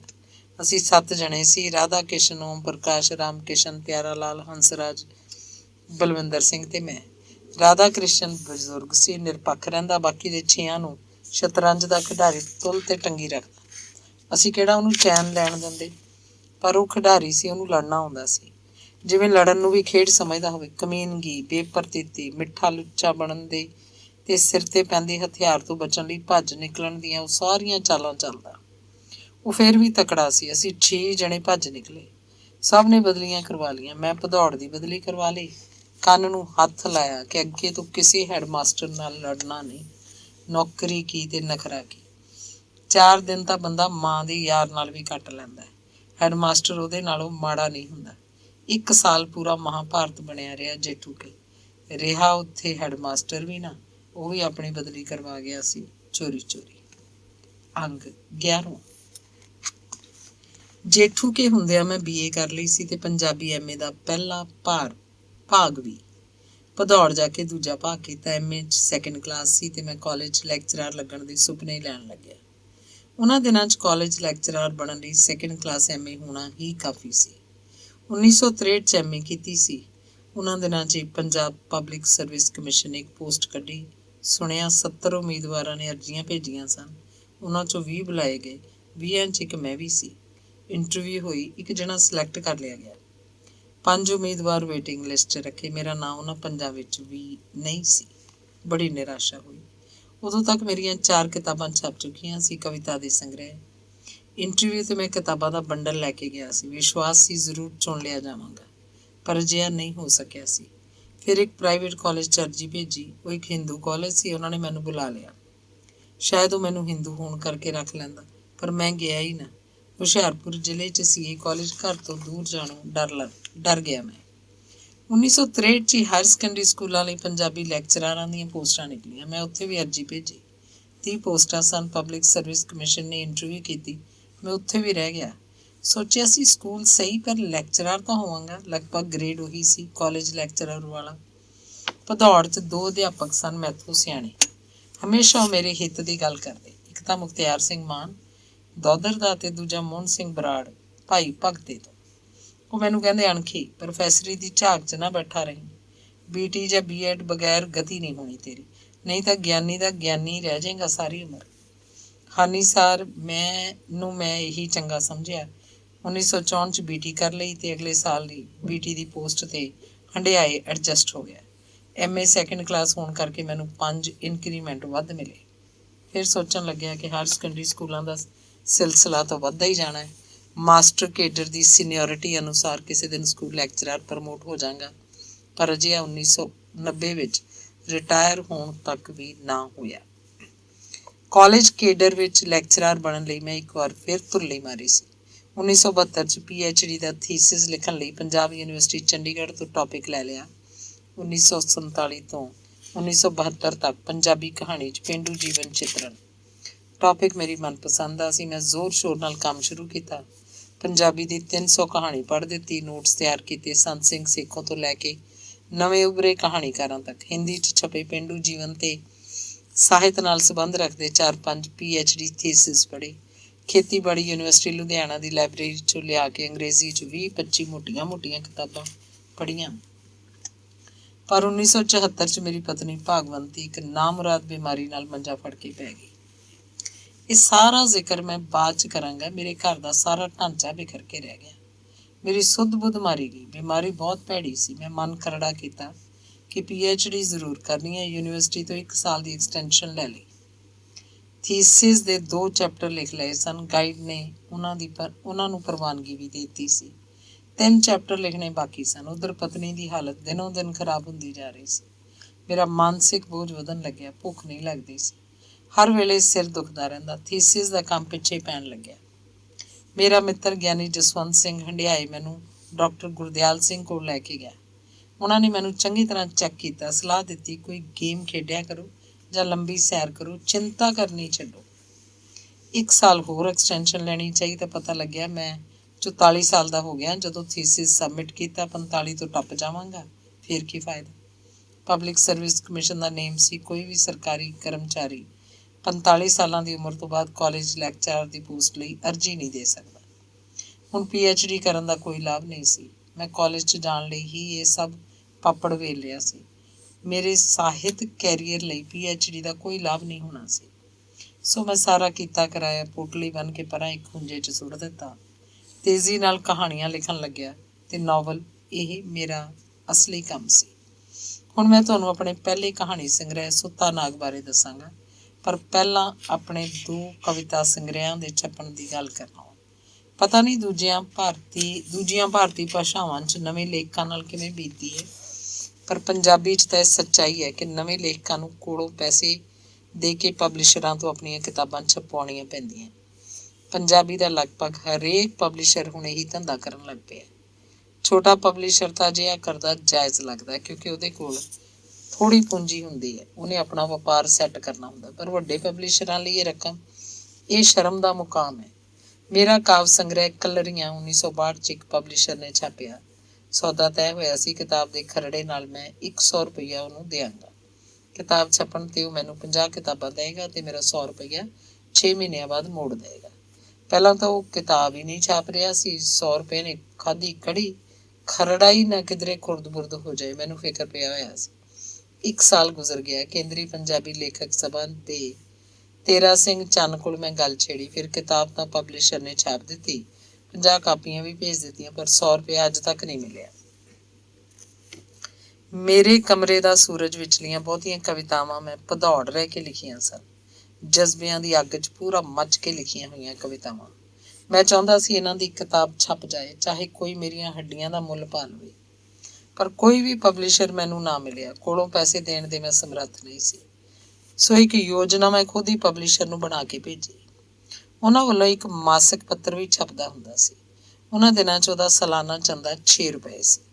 ਮੈਂ 5-5 ਰੁਪਏ ਦਾ 100 ਗਾਹਕ ਬਣਾ ਕੇ ਭੇਜਣਾ ਸੀ ਤੇ ਇੰਜ ਇਹ 100 ਗਾਹਕ ਪੂਰਾ ਹੋਣ ਉਪਰੰਤ ਮੇਰਾ ਕਾਵਿ ਸੰਗ੍ਰਹਿ ਛਪ ਜਾਣਾ ਸੀ। ਮੈਂ ਆਪਣਾ ਕੰਮ ਸ਼ੁਰੂ ਕਰਤਾ। ਬਹੁਤ ਸਾਰੇ ਹਾਈ ਤੇ ਮਿਡਲ ਸਕੂਲਾਂ ਦੇ ਹੈੱਡ ਮਾਸਟਰਾਂ ਨੇ ਮੇਰਾ ਸਾਥ ਦਿੱਤਾ। ਪੰਚਾਇਤ ਸੈਕਟਰੀ ਵੀ ਕੰਮ ਆਏ। ਕਿਸੇ ਵੀ ਦੋਸਤ ਮਿੱਤਰ ਤੇ ਰਿਸ਼ਤੇਦਾਰ ਨੂੰ ਮੈਂ ਬਖਸ਼ਿਆ ਨਹੀਂ। ਕੋਈ ਜਣਾ ਵੀ ਸਾਹਿਤ 'ਚ ਮਾੜੀ ਮੋਟੀ ਦਿਲਚਸਪੀ ਦਰਸਾਉਂਦਾ ਪ੍ਰਤੀਤ ਹੁੰਦਾ, ਮੈਂ ਉਹ ਤੋਂ ਰਸਾਲੇ ਦਾ ਚੰਦਾ ਜਾ ਮੰਗਦਾ। ਉਹਨਾਂ ਦਿਨਾਂ 'ਚ ਹਿੰਮਤ ਵੀ ਸੀ। 5 ਰੁਪਇਆ ਖਾਤਰ ਮੈਂ ਸਾਈਕਲ ਤੇ 15-15 ਮੀਲ ਦਾ ਸਫ਼ਰ ਕੀਤਾ। 100 ਗਾਹਕ ਪੂਰਾ ਹੋਣ ਉਪਰੰਤ ਮੇਰੇ ਕਮਰੇ ਦਾ ਸੂਰਜ ਕਾਵਿ ਸੰਗ੍ਰਹਿ ਛਪ ਗਿਆ। 1966 'ਚ ਬਸ ਇੱਕ ਸਿਰੜ ਸੀ ਜੋ ਕਿ ਕਿਵੇਂ ਨਾ ਕਿਵੇਂ ਕਰਕੇ ਮੈਂ ਨਿਭਾ ਦਿੱਤਾ। ਇਸ ਕਾਵਿ ਸੰਗ੍ਰਹਿ ਬਾਰੇ ਪ੍ਰੇਮ ਪ੍ਰਕਾਸ਼ ਸਿੰਘ, ਕਰਤਾਰ ਸਿੰਘ ਦੁੱਗਲ ਤੇ ਹਰਭਜਨ ਸਿੰਘ ਨੇ ਚੰਗੀਆਂ ਟਿੱਪਣੀਆਂ ਦਿੱਤੀਆਂ। ਪਹਿਲਾ ਕਹਾਣੀ ਸੰਗ੍ਰਹਿ ਸੁੱਤਾ ਨਾਗ ਵੀ 1966 'ਚ ਛਪਿਆ। ਮੇਰੇ ਮਨ 'ਚ ਪਤਾ ਨਹੀਂ ਕੀ ਗੱਲ ਆਈ। ਮੇਰੇ ਕਮਰੇ ਦਾ ਸੂਰਜ ਕਾਵਿ ਸੰਗ੍ਰਹਿ ਛਪਣ ਤੋਂ ਬਾਅਦ ਕਵਿਤਾ ਲਿਖਣੀ ਮੈਂ ਲਗਭਗ ਛੱਡ ਹੀ ਦਿੱਤੀ। ਮੈਨੂੰ ਲੱਗਿਆ ਜਿਵੇਂ ਕਵਿਤਾ ਲਿਖ ਕੇ ਮੈਂ ਝੂਠ ਬੋਲ ਰਿਹਾ ਹਾਂ। ਕਦੇ-ਕਦੇ ਮੈਨੂੰ ਆਪਣੀਆਂ ਆਕਾਸ਼ ਉਡਾਰੀਆਂ ਜਿਹੀਆਂ ਤੇ ਹਾਸਾ ਆਉਂਦਾ। ਮੈਂ ਸੋਚਦਾ ਅਸਲੀ ਜੀਵਨ ਤਾਂ ਕਵਿਤਾ 'ਚ ਆ ਨਹੀਂ ਰਿਹਾ। ਫਿਰ ਇਹ ਤੁਕਾਂ ਜਿਹੀਆਂ ਜੋੜਨ ਦਾ ਕੀ ਮਤਲਬ? ਮੇਰੇ ਕੰਨ 'ਚ ਕੋਈ ਇਹ ਵੀ ਕਹਿ ਗਿਆ ਸੀ, ਕਵਿਤਾ ਵਿੱਚ ਤੂੰ ਤੁਰ ਨਹੀਂ ਸਕੇਂਗਾ, ਕਹਾਣੀਆਂ ਲਿਖ, ਕਹਾਣੀ ਤੇਰਾ ਉਚਿੱਤਰ ਹੈ। ਪਰ ਕਹਾਣੀਆਂ ਮੈਂ ਬਹੁਤ ਘੱਟ ਲਿਖਦਾ ਸੀ। ਸਾਲ 'ਚ ਇੱਕ ਅੱਧੀ ਬਸ। 1966 'ਚ ਰਲਾ ਮਿਲਾ ਕੇ ਸਿਰਫ 8-10 ਕਹਾਣੀਆਂ ਹੀ ਲਿਖੀਆਂ ਹੋਣਗੀਆਂ। ਇਹ ਕਹਾਣੀਆਂ ਪ੍ਰੀਤ ਲੜੀ, 5 ਦਰਿਆ, ਆਰਸੀ, ਕਵਿਤਾ, ਜੀਵਨ ਪ੍ਰੀਤੀ, ਪ੍ਰੀਤਮ ਆਦਿ ਮਾਸਿਕ ਪੱਤਰਾਂ 'ਚ ਛਪਦੀਆਂ ਰਹੀਆਂ। ਹੈਡਮਾਸਟਰ ਜਲੌਰ ਸਿੰਘ ਦੇ ਸੁਭਾਅ ਨਾਲ, ਕਚਹਿਰੀ ਦਾ ਸ਼ਿੰਗਾਰ ਤੇ ਬਿੱਲੂ ਪੁੱਤਰ ਗੰਗਾ ਸਿੰਘ 2 ਕਹਾਣੀਆਂ ਲਿਖੀਆਂ। ਭਦੌੜ ਵਾਲੇ ਯਾਰਾਂ ਮਿੱਤਰਾਂ ਦੀ ਢਾਣੀ ਬੜੀ ਮੂੰਹ ਜ਼ੋਰ ਸੀ। ਉਦੋਂ ਤਾਂ ਕਿਸੇ ਗੱਲ ਦਾ ਕੋਈ ਫਿਕਰ ਹੀ ਨਹੀਂ ਹੁੰਦਾ ਸੀ, ਕਿਸੇ ਦੀ ਕੋਈ ਪਰਵਾਹ ਹੀ ਨਹੀਂ ਸੀ। ਅਸੀਂ ਸਾਰੀ ਦੁਨੀਆ ਨੂੰ ਟਿੱਚ ਜਾਣਦੇ, ਨਾ ਕਿਸੇ ਦੇ ਵਕਾਰ ਦੀ ਕੋਈ ਪਹਿਚਾਣ ਤੇ ਨਾ ਆਪਣੇ ਭਵਿੱਖ ਦੀ ਕੋਈ ਸੋਚ। ਸ਼ਰਾਬਾਂ ਪੀਂਦੇ, ਮਨ ਆਈਆਂ ਗੱਲਾਂ ਕਰਦੇ। ਉਹਨਾਂ ਦਿਨਾਂ 'ਚ ਹੀ ਮੈਂ ਇੱਕ ਲੰਮੀ ਕਹਾਣੀ ਲਿਖੀ, ਵਿਸਾਖੀ ਵਾਲਾ ਪਿੰਡ। ਜਦੋਂ ਯਾਰ ਲੋਕਾਂ ਨੇ ਸੁਣੀ, ਛਾਲਾ ਮਾਰਨ ਲੱਗੇ। ਕਹਿੰਦੇ ਇਹਦੀ ਕਿਤਾਬ ਛਪਵਾ ਯਾਰ, ਪੈਸੇ ਅਸੀਂ ਦਿੰਦੇ ਹਾਂ। ਉਹਨਾਂ ਨੇ ਆਪਣੇ ਆਪ ਹੀ ਰੁਪਈਏ ਇਕੱਠੇ ਕਰਨੇ ਸ਼ੁਰੂ ਕਰਤੇ। ਅਖੇ ਅਣਖੀ ਦੀ ਕਿਤਾਬ ਛਪਾਉਣੀ ਹੈ। ਉਹਨਾਂ ਦਿਨਾਂ 'ਚ ਹਿੰਦ ਪਾਕ ਲੜਾਈ ਦੀ ਘਟਨਾ ਤਾਜ਼ੀ ਵਾਪਰ ਕੇ ਹਟੀ ਸੀ। 2 ਕਹਾਣੀਆਂ ਉਸ ਲੜਾਈ ਨੇ ਲਿਖਵਾਤੀਆਂ। ਪੇਂਡੂ ਸੱਭਿਆਚਾਰ ਨੂੰ ਲੈ ਕੇ 3-4 ਕਹਾਣੀਆਂ ਮੈਂ ਹੋਰ ਲਿਖ ਦਿੱਤੀਆਂ। 2-3 ਕਹਾਣੀਆਂ ਸਰਕਾਰੀ ਮੁਲਾਜ਼ਮਾਂ ਬਾਰੇ ਵੀ ਤੇ ਇੱਕ ਕਹਾਣੀ ਟੀਸੀ ਦਾ ਬੇਰ। ਸੁੱਤਾ ਨਾਗ ਕਹਾਣੀ ਦਾ ਪਲਾਟ ਮੋਹਨ ਸਿੰਘ ਬਰਾੜ ਨੇ ਦਿੱਤਾ। 20 ਕਹਾਣੀਆਂ ਦਾ ਸੰਗ੍ਰਹਿ ਤਿਆਰ ਹੋ ਗਿਆ। ਪੈਸੇ ਵੀ ਤਿਆਰ ਸਨ। ਪ੍ਰੀਤਨਗਰ ਜਾ ਕੇ ਪ੍ਰੀਤ ਲੜੀ ਪ੍ਰੈਸ 'ਚੋਂ ਮੈਂ ਇਹ ਸੁੱਤਾ ਨਾਗ ਕਹਾਣੀ ਸੰਗ੍ਰਹਿ ਛਪਵਾ ਲਿਆ। ਵਿਸਾਖੀ ਵਾਲਾ ਪਿੰਡ ਤੇ ਟੀਸੀ ਦਾ ਬੇਰ 2 ਕਹਾਣੀਆਂ ਨੂੰ ਲੈ ਕੇ ਬੜਾ ਸ਼ੋਰ ਮਚਿਆ। ਕਿਤਾਬ ਦੀ 1100 ਕਾਪੀ ਛਪਵਾਈ ਸੀ। ਮੁੱਲ ਸੀ 3 ਰੁਪਏ, ਪਰ ਇਹਨੂੰ 2 ਰੁਪਏ 'ਚ ਵੇਚਿਆ ਗਿਆ। 2 ਮਹੀਨਿਆਂ 'ਚ ਸਾਰਾ ਐਡੀਸ਼ਨ ਖਤਮ ਹੋ ਗਿਆ। ਫਿਰ ਇੱਕ ਕਾਪੀ ਨੂੰ 10-10 ਬੰਦਿਆਂ ਨੇ ਪੜ੍ਹਿਆ ਹੋਏਗਾ। ਘੱਟੋ ਘੱਟ 10,000 ਪਾਠਕ। ਅਮਰਤਾ ਪ੍ਰੀਤਮ, ਕਰਤਾਰ ਸਿੰਘ ਦੁੱਗਲ, ਸੰਤੋਖ ਸਿੰਘ ਧੀਰ, ਸੁਖਬੀਰ, ਜਸਵੰਤ ਸਿੰਘ ਕੰਵਲ, ਮਹਿੰਦਰ ਸਿੰਘ ਜੋਸ਼ੀ, ਸ੍ਰੀਮਤੀ ਵਿਜੇ ਚੌਹਾਨ ਨੇ ਮੈਨੂੰ ਪ੍ਰਸ਼ੰਸਾ ਭਰੇ ਖੱਤ ਲਿਖੇ। ਮੇਰੇ ਲਈ ਇੱਕ ਵਿਸ਼ਾਲ ਪਾਠਕ ਵਰਗ ਪੈਦਾ ਹੋ ਚੁੱਕਿਆ ਸੀ। ਇਹੀ ਕਾਰਨ ਸੀ ਕਿ ਜਦੋਂ ਅਗਲੇ ਸਾਲ 1967 'ਚ ਮੇਰਾ ਦੂਜਾ ਕਹਾਣੀ ਸੰਗ੍ਰਹਿ ਕੱਚਾ ਧਾਗਾ ਛਪਿਆ, ਉਹ ਵੀ ਹੱਥੋਂ ਹੱਥ ਚੁੱਕ ਲਿਆ ਗਿਆ। ਇਸੇ ਤਰ੍ਹਾਂ ਹੀ 1968 'ਚ ਛਪਿਆ ਤੀਜਾ ਕਹਾਣੀ ਸੰਗ੍ਰਹਿ ਮਨੁੱਖ ਦੀ ਮੌਤ। 1970 'ਚ ਪਹਿਲੇ 3 ਸੰਗ੍ਰਹਿਆਂ ਵਿੱਚੋਂ ਚੋਣਵੀਆਂ 15 ਕਹਾਣੀਆਂ ਲੈ ਕੇ ਤੇ ਉਹਨਾਂ ਵਿੱਚ 8 ਨਵੀਆਂ ਕਹਾਣੀਆਂ ਜੋੜ ਕੇ ਟੀਸੀ ਦਾ ਬੇਰ ਕਹਾਣੀ ਸੰਗ੍ਰਹਿ ਪ੍ਰਕਾਸ਼ਿਤ ਕੀਤਾ। 1970 ਦੇ ਅਖੀਰ 'ਚ ਸੁਖਬੀਰ ਨੇ ਮੈਨੂੰ ਖੱਤ ਲਿਖਿਆ ਕਿ ਮੈਂ ਆਪਣਾ ਕੋਈ ਕਹਾਣੀ ਸੰਗ੍ਰਹਿ ਹਿੰਦੀ ਮਾਸਿਕ ਪੱਤਰ ਸਾਰਿਕਾ ਬੰਬਈ ਦੇ ਉਪ ਸੰਪਾਦਕ ਸੁਦੀਪ ਨੂੰ ਭੇਜ ਦਿਆਂ। ਸੁਦੀਪ ਪੰਜਾਬੀ ਹੈ ਤੇ ਪੰਜਾਬੀ ਸਾਹਿਤ ਪੜ੍ਹਦਾ ਰਹਿੰਦਾ। ਜੇ ਉਹਨੂੰ ਕੋਈ ਕਹਾਣੀ ਚੰਗੀ ਲੱਗੀ ਤਾਂ ਉਹਦਾ ਹਿੰਦੀ ਅਨੁਵਾਦ ਸਾਰਿਕਾ 'ਚ ਛਾਪ ਦੇਗਾ। ਸਾਰਿਕਾ 'ਚ ਛਪਣ ਨਾਲ ਦੇਸ਼ ਵਿਆਪੀ ਪ੍ਰਸਿੱਧੀ ਮਿਲੇਗੀ। ਮੈਂ ਆਪਣਾ ਨਵਾਂ ਕਹਾਣੀ ਸੰਗ੍ਰਹਿ ਟੀਸੀ ਦਾ ਵਿਰ ਸੁਦੀਪ ਨੂੰ ਡਾਕ ਰਾਹੀਂ ਰਜਿਸਟਰੀ ਕਰਵਾ ਕੇ ਭੇਜ ਦਿੱਤਾ ਤੇ ਫਿਰ ਸੁਦੀਪ ਦੇ ਖਤ ਦੀ ਉਡੀਕ ਕਰਨ ਲੱਗਿਆ। 1 ਮਹੀਨੇ ਬਾਅਦ ਉਹਦਾ ਖਤ ਆ ਮਿਲਿਆ। ਉਹਨੇ ਮੇਰੀਆਂ 8 ਕਹਾਣੀਆਂ ਹਿੰਦੀ 'ਚ ਅਨੁਵਾਦ ਕਰ ਲਈਆਂ ਸਨ। 3 ਕਹਾਣੀਆਂ ਇੱਕੋ ਵਾਰ ਸਾਰਿਕਾ ਦੇ ਦਸੰਬਰ 70 ਅੰਕ 'ਚ ਛਪੀਆਂ। ਮੁੱਢ 'ਚ ਡੱਬੀ ਦੇ ਕੇ ਇੱਕ ਨੋਟ ਵੀ ਛਾਪਿਆ ਸੀ ਕਿ परंपरा को निभाते हुए भी अनखी ने अपनी कहानियों को रूढ़ नहीं होने दिया। उनकी कहानियों की सादगी और सीधापन तेज धार जैसा है। पंजाबी का यह प्रखर लेखक समीक्षा के संकट का शिकार रहा है। सारिका की दृष्टि में इस लेखक की कहानियां भारतीय प्रतिभा स्तर की हैं। ਸਾਰਿਕਾ ਨੇ ਹੋਰ ਵੀ ਕਈ ਕਹਾਣੀਆਂ ਛਾਪੀਆਂ ਤੇ ਫਿਰ ਪੰਜਾਬੀ ਸਾਹਿਤ ਜਗਤ ਵਿੱਚ ਵੀ ਮੇਰੀ ਗੱਲ ਹੋਣ ਲੱਗੀ। ਸਮਕਾਲੀ ਸੜਦੇ ਅਣਖੀ ਧੜਾ ਧੜ ਅਨੁਵਾਦ ਹੋ ਰਿਹਾ ਹੈ। ਉਹਦੇ 'ਚ ਅਜਿਹੀ ਕੀ ਗੱਲ ਹੈ, ਸਾਡੀ ਕਹਾਣੀ ਦਾ ਅਨੁਵਾਦ ਕਿਉਂ ਨਹੀਂ ਕਿਧਰੇ ਕੋਈ ਕਰਦਾ? ਬੜੀ ਅਜੀਬ ਗੱਲ ਸੀ। ਹਿੰਦੀ 'ਚ ਅਨੁਵਾਦ ਹੋਣ ਨਾਲ ਹੀ ਮੈਨੂੰ ਪੰਜਾਬੀ ਲੇਖਕ ਮੰਨਿਆ ਗਿਆ। ਜਸਵੰਤ ਸਿੰਘ ਵਿਰਦੀ ਨੇ ਇੱਕ ਵਾਰ ਮੈਨੂੰ ਕਿਹਾ ਸੀ, ਸਿਰ ਕੱਢ ਆਲੋਚਕ ਚਾਹੁੰਦੇ ਨੇ ਕਿ ਲੇਖਕ ਉਹਨਾਂ ਰਾਹੀਂ ਲੋਕਾਂ ਤੱਕ ਪੁੱਜੇ, ਪਰ ਜਦੋਂ ਲੇਖਕ ਖੁਦ ਹੀ ਆਪਣੀ ਰਚਨਾ ਰਾਹੀਂ ਲੋਕਾਂ 'ਚ ਮਸ਼ਹੂਰ ਹੋ ਜਾਂਦਾ ਹੈ ਤਾਂ ਸਿਰ ਕੱਢ ਆਲੋਚਕ ਉਹਦੇ ਬਾਰੇ ਚੁੱਪ ਧਾਰ ਲੈਂਦੇ ਨੇ। ਕਿਉਂ? ਮੈਂ ਪੁੱਛਿਆ। ਬਸ ਇੱਕ ਸਾਜ਼ਿਸ਼। ਤੇਰੀਆਂ ਕਹਾਣੀਆਂ ਵੀ ਆਪਣੇ ਆਪ ਹੀ ਲੋਕਾਂ ਦੇ ਦਿਲਾਂ 'ਚ ਘਰ ਕਰ ਗਈਆਂ ਨੇ, ਜਿਸ ਕਰਕੇ ਹੁਣ ਆਲੋਚਕਾਂ ਨੇ ਤਾਂ ਤੇਰੇ ਬਾਰੇ ਕੁਝ ਨਹੀਂ ਕਹਿਣਾ। ਅੰਗ 12ਵਾਂ। 2.5-3 ਸਾਲਾਂ ਦੀ ਹੋ ਕੇ ਵੀ ਉਹ ਗੁੱਡਣੀਏ ਰੁੜਨ ਨਹੀਂ ਲੱਗੀ ਸੀ। ਬਾ ਤੇ ਮਾਂ ਤੋਂ ਬਿਨਾਂ ਕੋਈ ਵੀ ਸ਼ਬਦ ਨਾ ਬੋਲ ਸਕਦੀ। ਉਹਦੀ ਗਰਦਨ ਇੱਕ ਪਾਸੇ ਲਟਕੀ ਰਿਹਾ ਕਰੇ। ਉਹਨੂੰ ਓਪਰਾ ਦੁੱਧ ਚੁੰਘਣੀ ਨਾਲ ਪਿਆਇਆ ਜਾਂਦਾ, ਕਿਉਂਕਿ ਉਹਦੇ ਜੰਮਣ ਤੋਂ 11 ਮਹੀਨਿਆਂ ਬਾਅਦ ਹੀ ਮੁੰਡਾ ਸਨੇਹਪਾਲ ਹੋ ਗਿਆ ਸੀ। ਚੇਤਨਾ ਨੂੰ ਮੇਰੀ ਮਾਂ ਸੰਭਾਲਦੀ। ਉਹ 6-7 ਸਾਲ ਦੀ ਹੋ ਕੇ ਮਸਾਂ ਪੈਰੀ ਤੁਰਨ ਲੱਗੀ। ਗਿਣਤੀ ਦੇ 5-7 ਸ਼ਬਦ ਬੋਲ ਸਕਿਆ ਕਰੇ। ਅਸੀਂ ਉਹਨੂੰ ਬਦਾਮਾਂ ਦੀਆਂ ਗਿਰੀਆਂ ਤੇ ਮਿਸਰੀ ਮੱਖਣੀ 'ਚ ਰਲਾ ਕੇ ਚਟਾਉਂਦੇ। 2-3 ਮਹੀਨੇ ਉਹ ਮੱਖਣ ਬਦਾਮ ਖਾਂਦੀ ਰਹੀ, ਪਰ ਕੋਈ ਫਰਕ ਨਾ ਪਿਆ। ਸਭ ਔੜ ਪੌੜ ਮੇਰੀ ਮਾਂ ਹੀ ਕਰਦੀ। ਮੈਨੂੰ ਜਿਵੇਂ ਕੋਈ ਫਰਕ ਨਾ ਪਿਆ। ਕਰੂਰ ਜ਼ਿੰਦਗੀ ਦੇ ਚਿੱਕੜ 'ਚ ਮੈਂ ਅਜੇ ਬਹੁਤਾ ਨਹੀਂ ਧੱਸਿਆ ਸੀ। ਮਸਤ ਰਹਿਣਾ ਇੱਕ ਆਦਤ ਬਣ ਚੁੱਕੀ ਸੀ। ਸੋਚਦਾ ਵੱਡੀ ਹੋ ਕੇ ਆਪੇ ਬੋਲਣ ਲੱਗ ਪਏਗੀ। ਮਾਂ ਨੇ ਡਾਕਟਰਾਂ ਨੂੰ ਉਹਦਾ ਤੰਦੂਆ ਵੀ ਦਿਖਾਇਆ ਸੀ। ਤੰਦੂਆ ਤਾਂ ਠੀਕ ਸੀ, ਜੀਭ ਠੀਕ ਸੀ, ਸੋਹਣੀ ਸੁਨੱਖੀ ਸੀ, ਅੰਗ ਪੈਰ ਸਭ ਠੀਕ ਸੀ, ਖਾਂਦੀ ਪੀਂਦੀ ਤੇ ਖੇਡਦੀ, ਪਰ ਸੁਰਤ ਘੱਟ, ਬੋਲਣਾ ਨਹੀਂ ਆਉਂਦਾ ਸੀ। 10 ਸਾਲਾਂ ਦੀ ਹੋਈ ਤਾਂ 15-20 ਸ਼ਬਦ ਹੀ ਸਿੱਖ ਸਕੀ।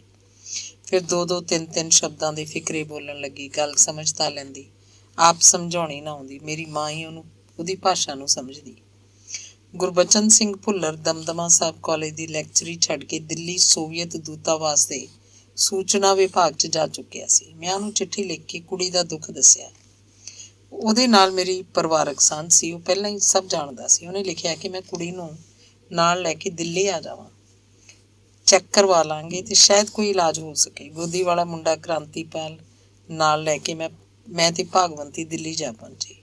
ਚੇਤਨਾ ਨੂੰ ਨਾਲ ਲੈ ਗਏ, ਕੱਪੜਿਆਂ ਦਾ ਟਰੰਕ ਭਰ ਕੇ ਲੈ ਗਏ। ਕੀ ਪਤਾ ਕਿੰਨੇ ਦਿਨ ਲੱਗ ਜਾਣ।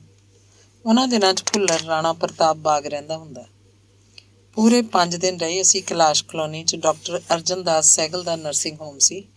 ਚੇਤਨਾ ਦੇ ਕਈ ਟੈਸਟ ਹੋਏ। ਡਾਕਟਰ ਸਹਿਗਲ ਅਮਰੀਕਾ ਤੋਂ ਡਾਕਟਰੀ ਦੀ ਉੱਚ ਪੜ੍ਹਾਈ ਕਰਕੇ ਆਇਆ ਸੀ। ਕਿਸੇ ਦਿਨ ਮੈਂ ਤੇ ਭੁੱਲਰ ਚੇਤਨਾ ਨੂੰ ਲੈ ਕੇ ਜਾਂਦੇ, ਕਿਸੇ ਦਿਨ ਮੇਰੇ ਨਾਲ ਭੁੱਲਰ ਦੀ ਪਤਨੀ ਗੁਰਚਰਨ ਹੁੰਦੀ, ਕਦੇ ਗੁਰਚਰਨ ਤੇ ਭਾਗਵੰਤੀ ਜਾਂਦੀਆਂ। ਚੇਤਨਾ ਦੇ ਸਿਰ ਤੇ ਕਈ ਐਕਸਰੇ ਲਏ ਗਏ। ਅਖੀਰ ਡਾਕਟਰ ਸਹਿਗਲ ਨੇ ਦੱਸਿਆ ਕਿ ਕੁੜੀ ਦਾ ਦਿਮਾਗ 1.5 ਸਾਲ ਦੇ ਬੱਚੇ ਜਿੰਨਾ ਡਿਵੈਲਪ ਹੋ ਸਕਿਆ, ਜਦੋਂ ਕਿ ਉਸ ਵੇਲੇ ਉਹਦੀ ਉਮਰ 11 ਸਾਲ ਦੀ ਸੀ। ਸਿੱਧ ਸੀ ਕਿ ਕੁੜੀ ਮੈਂਟਲੀ ਰਿਟਾਰਟਡ ਸੀ। ਡਾਕਟਰ ਨੇ ਮੈਨੂੰ ਕਿਹਾ, ਯਾਦ ਕਰਕੇ ਦੱਸੋ, ਕੁੜੀ ਦੇ ਜਨਮ ਸਮੇਂ ਕੋਈ ਘਟਨਾ ਵਾਪਰੀ ਹੋਵੇ? ਹੋ ਸਕਦਾ ਹੈ ਇਹ ਇਸ ਤਰ੍ਹਾਂ ਜਮਾਂਦਰੂ ਨਾ ਹੋਵੇ, ਜਨਮ ਤੋਂ ਬਾਅਦ ਦਿਮਾਗ ਡੈਮੇਜ ਹੋ ਗਿਆ ਹੋਵੇ। ਮੇਰੇ ਮੱਥੇ 'ਚ ਚੀਸ ਪਈ। ਜ਼ਰੂਰ ਕੁੜੀ ਦੇ ਜਨਮ ਸਮੇਂ ਵਾਪਰੀ ਇੱਕ ਘਟਨਾ ਦਾ ਹੀ ਇਹ ਨਤੀਜਾ ਨਿਕਲਿਆ। ਉਦੋਂ ਤਾਂ ਇਹਨੂੰ ਮਾਮੂਲੀ ਸਮਝ ਲਿਆ ਗਿਆ ਸੀ, ਕਿਸੇ ਨੇ ਧਿਆਨ ਹੀ ਨਹੀਂ ਦਿੱਤਾ ਸੀ। ਇੱਕ ਦਿਨ ਉਹਦਾ ਨਤੀਜਾ ਬੜਾ ਖਤਰਨਾਕ ਸਾਬਤ ਹੋਏਗਾ। ਗੱਲ ਇਹ ਸੀ, ਜਦੋਂ ਕੁੜੀ ਦਾ ਜਨਮ ਹੋਇਆ, ਭਾਗਵੰਤੀ ਨੂੰ ਬੇਹੋਸ਼ੀ ਦੇ ਦੌਰੇ ਪੈਣ ਲੱਗੇ। ਬੁੜੀਆਂ ਉਹਦੀ ਦੰਦਲ ਭੰਨਿਆ ਕਰਨ, ਉਹ ਫੇਰ ਬੇਹੋਸ਼ ਹੋ ਜਾਇਆ ਕਰੇ। ਦੇਖਣ ਸਾਰ ਕਿ ਕੁੜੀ ਹੈ ਮੁੰਡਾ ਨਹੀਂ, ਆਸੋ ਦਾਈ ਨੇ ਉਹਨੂੰ ਪਰਾਂ ਬੋਰੀ ਤੇ ਪਾ ਦਿੱਤਾ। ਮਰਦੀ ਹੈ ਤਾਂ ਪਈ ਮਰੇ, ਕੁੜੀ ਹੈ ਹੀ ਨਾ, ਬਹੂ ਨੂੰ ਨਾ ਕਿਤੇ ਕੁਝ ਹੋ ਜਾਏ। ਮੇਰੀ ਮਾਂ ਸੀ, ਆਸੋ ਦਾਈ ਸੀ, 2 ਗੁਆਂਢਣ ਬੁੜੀਆਂ ਹੋਰ। ਭਾਗਵੰਤੀ ਨੂੰ ਜਦੋਂ ਪੂਰੀ ਹੋਸ਼ ਆ ਗਈ ਤੇ ਉਹਨੂੰ ਸੰਭਾਲ ਲਿਆ ਗਿਆ ਤਾਂ ਆਸੋ ਬੁੜੀ ਨੇ ਬੱਠਲ ਭਰ ਕੇ ਤੇਜ਼ ਗਰਮ ਪਾਣੀ ਮੰਗਵਾਇਆ।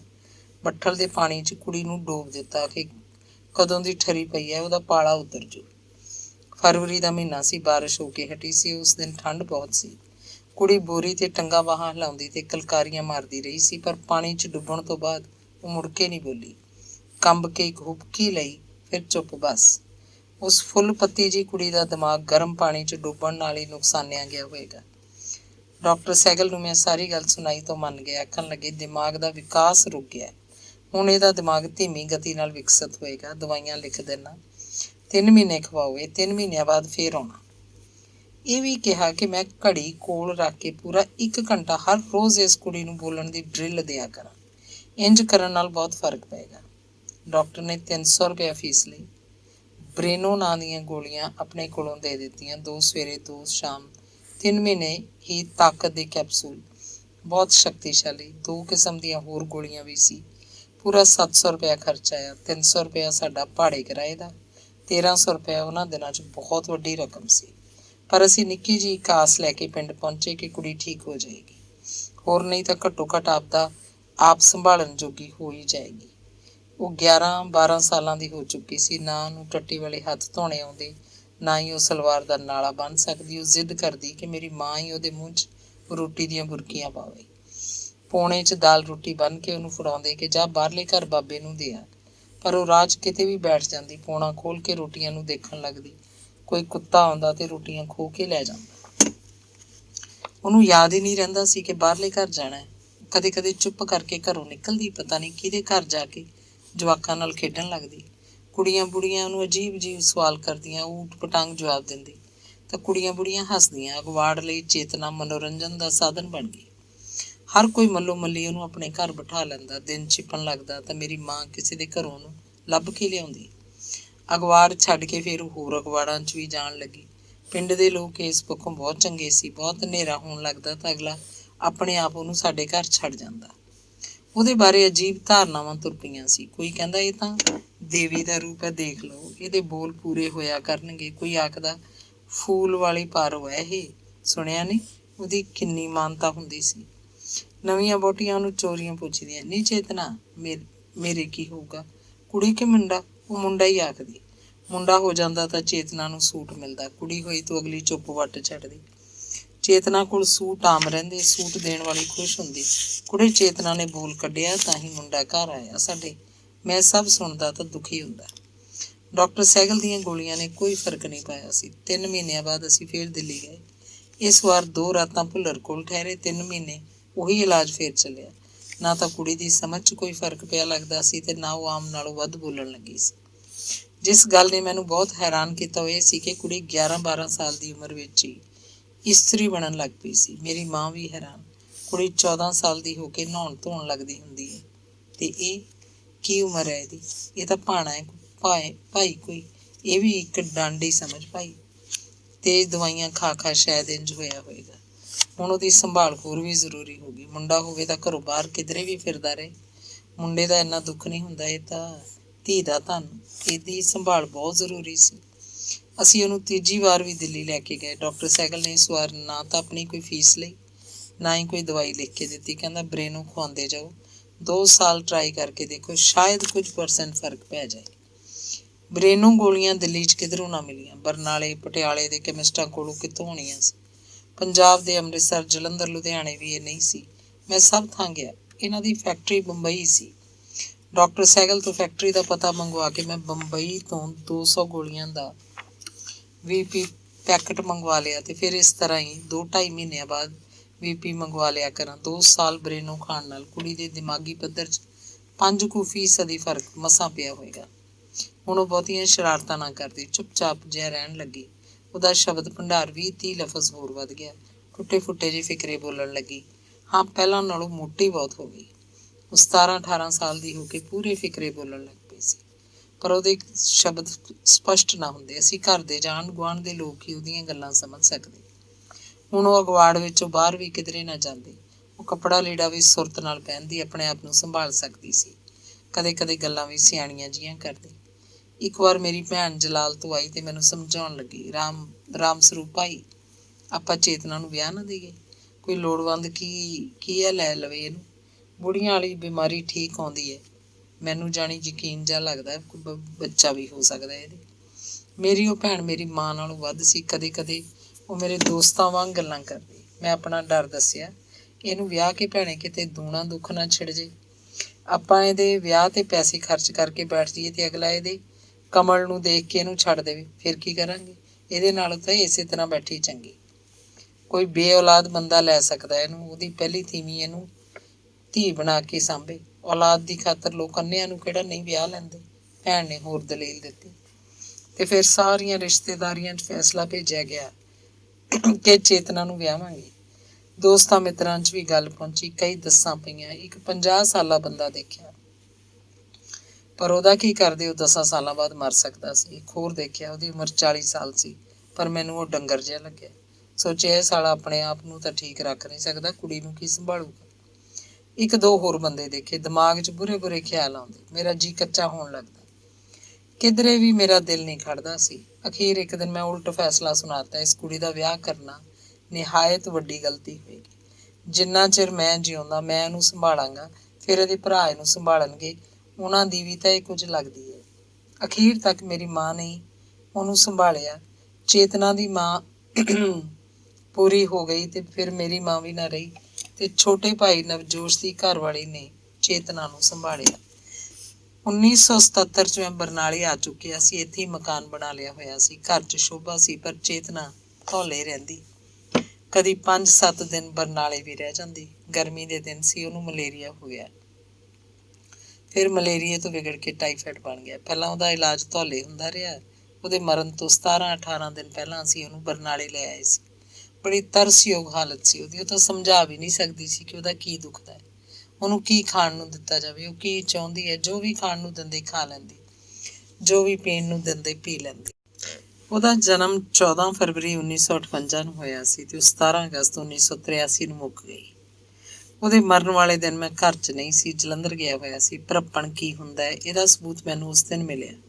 ਧੌਲੇ ਤੋਂ ਬਰਨਾਲੇ ਆ ਕੇ ਵਸੇ ਹੋਏ 20 ਘਰਾਂ ਦੇ ਬੰਦੇ ਇਕੱਠੇ ਹੋ ਕੇ ਆ ਗਏ। ਮੇਰੇ ਸਕੂਲ ਦੇ ਮੇਰੇ ਕੁਲੀਗ ਮਿੱਤਰ, ਬਰਨਾਲੇ ਤੇ ਮੇਰੇ ਲੇਖਕ ਦੋਸਤ ਤੇ ਮੇਰੇ ਗੁਆਂਢੀ ਤੇ ਫਿਰ ਆਲੇ ਦੁਆਲੇ ਵਸਦੇ ਵਾਕਿਫ ਲੋਕ। ਜਿਹਨੇ ਜਿਹਨੇ ਸੁਣਿਆ ਆਉਂਦੇ ਗਏ। ਗੱਲ ਉੱਡ ਗਈ, ਅਣਖੀ ਇੱਥੇ ਨਹੀਂ, ਚਲੋ ਚਲੀਏ ਬਈ, ਕੰਨਿਆਂ ਦੀ ਮਿੱਟੀ ਨੂੰ ਠਿਕਾਣੇ ਤਾਂ ਲਾਈਏ। ਫੋਨ ਸੁਣ ਕੇ ਧੌਲੇ ਤੋਂ ਨਵਜੋਸ਼ ਤੇ ਛੋਟੀ ਆ ਚੁੱਕੇ ਸਨ। ਜੋਗੇ ਤੋਂ ਚੇਤਨਾ ਦੇ ਨਾਨਕੇ ਵੀ। ਰਾਮਬਾਗ 'ਚ 70 ਜਣਿਆਂ ਦੀ ਹਾਜ਼ਰੀ ਸੀ। ਮੈਂ ਰਾਤ ਨੂੰ 9 ਵਜੇ ਘਰ ਪਹੁੰਚਿਆ। ਕਿਹੋ ਜਿਹੀ ਹੋਣੀ ਸੀ ਚੇਤਨਾ ਦੀ? ਉਹਦੇ ਮਰਨ ਦਾ ਕਿਸੇ ਨੂੰ ਕੋਈ ਗਮ ਨਹੀਂ ਸੀ। ਮੈਂ ਅੰਦਰੋਂ ਪ੍ਰਸੰਨ ਸਾਂ ਕਿ ਚੰਗਾ ਹੋਇਆ, ਮੇਰੀਆਂ ਅੱਖਾਂ ਸਾਹਮਣੇ ਹੀ ਮੁੱਕ ਗਈ। ਮੇਰੀ ਮੌਤ ਬਾਅਦ ਉਹਦਾ ਪਤਾ ਨਹੀਂ ਕੀ ਬੁਰਾ ਹਾਲ ਹੁੰਦਾ। ਉਹਦੀ ਮੌਤ ਬਾਅਦ ਮੈਂ ਸਿਰਫ ਇੱਕ ਵਾਰ ਰੋਇਆ, ਉਹ ਵੀ ਹਰਿਦੁਆਰ ਜਾ ਕੇ।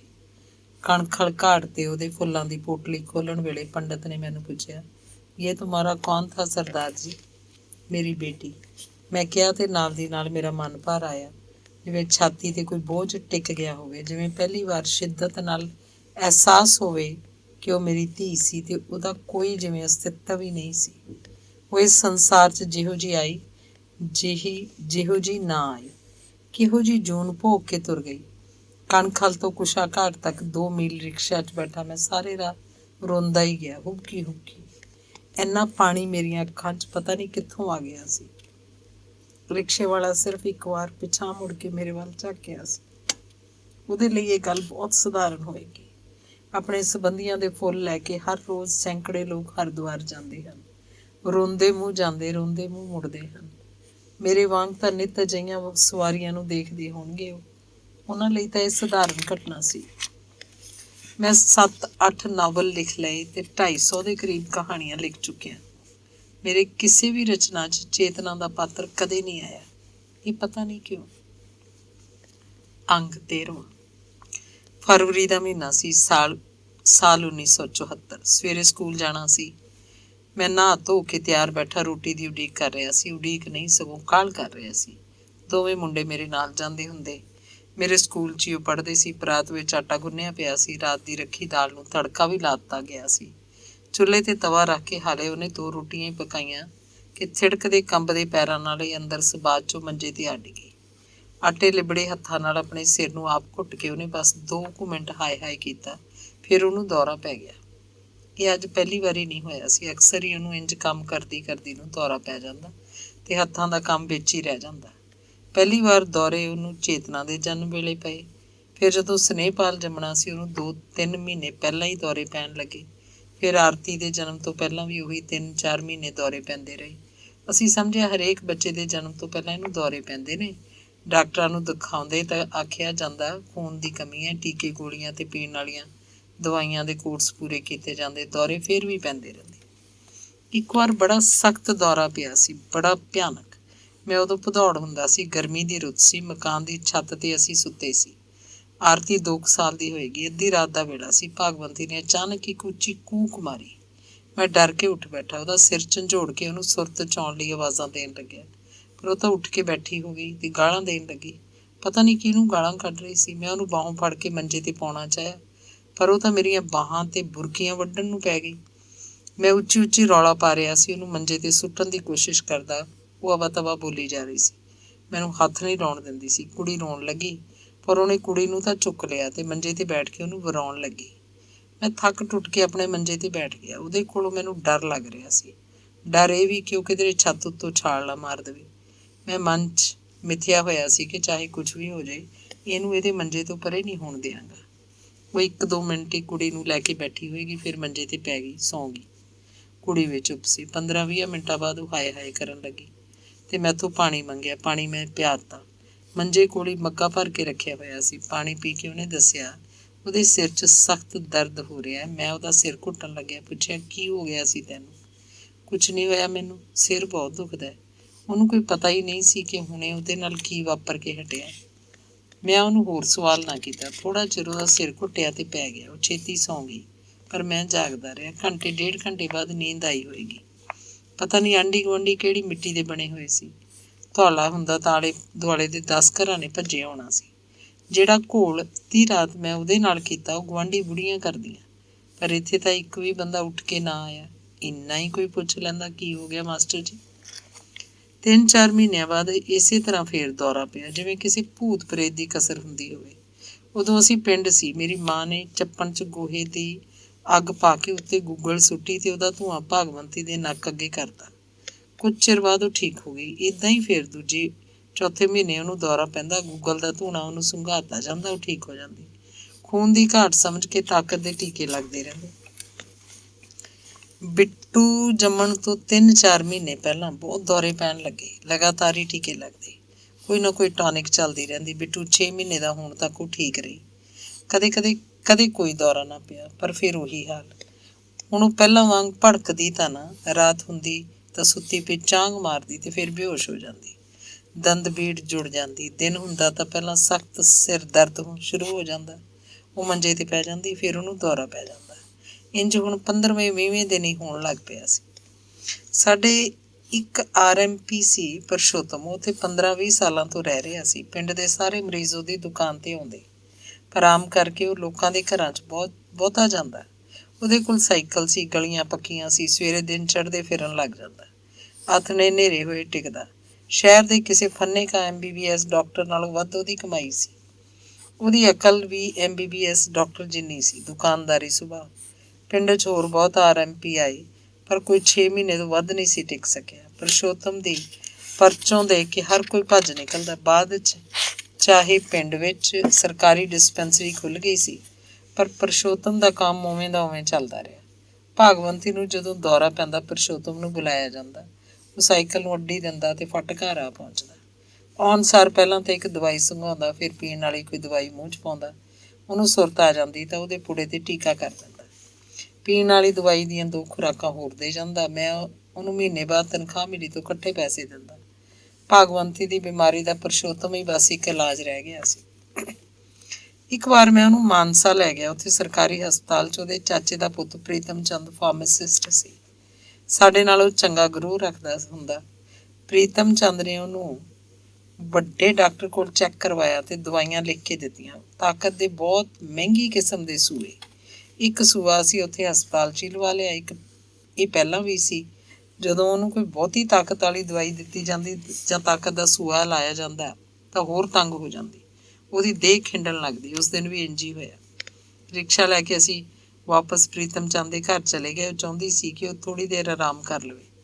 ਚਿੱਤ ਸੂਤ ਜਿਹਾ ਹੋਏ ਤੋਂ ਵਗ ਚੱਲਾਂਗੇ। ਘਰ ਤੋਂ ਬੱਸ ਸਟੈਂਡ ਨੇੜੇ ਹੀ ਸੀ। 2 ਘੰਟੇ ਸੁੱਤੀ ਰਹੀ ਜਾਂ ਕੀ ਪਤਾ ਚੁੱਪ ਕੀਤੀ ਪਈ ਰਹੀ।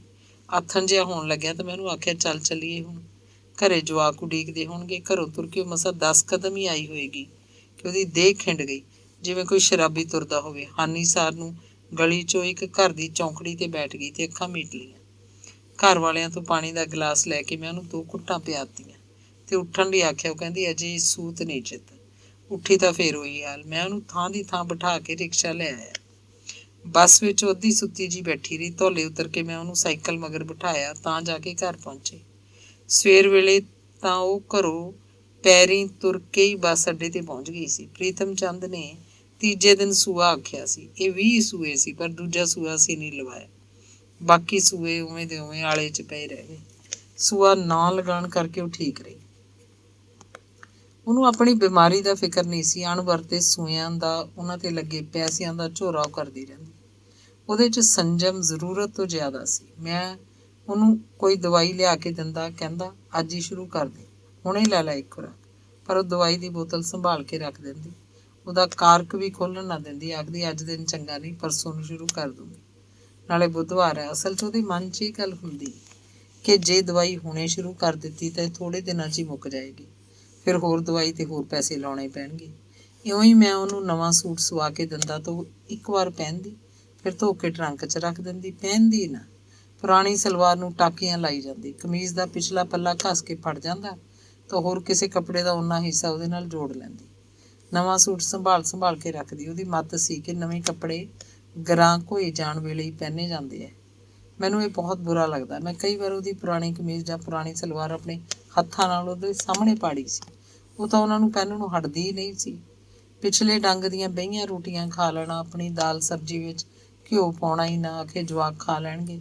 ਪਰ ਚੰਦਰੀ ਦੇ ਸਭ ਪਾਸੇ ਸੰਜਮ ਤਾਂ ਵਰਤਿਆ ਹੀ ਵਰਤਿਆ। ਆਪਣੀ ਉਮਰ ਦੇ ਵਰ੍ਹੇ ਵੀ ਉਹਨੇ ਥੋੜ੍ਹੇ ਹੀ ਲਏ। ਉਹ ਦਿਨ ਸੋ ਦਿਨ। ਫਰਵਰੀ 74 ਦਾ ਪਤਾ ਨਹੀਂ ਕਿਹੜਾ ਮਨਹੂਸ ਦਿਨ ਸੀ।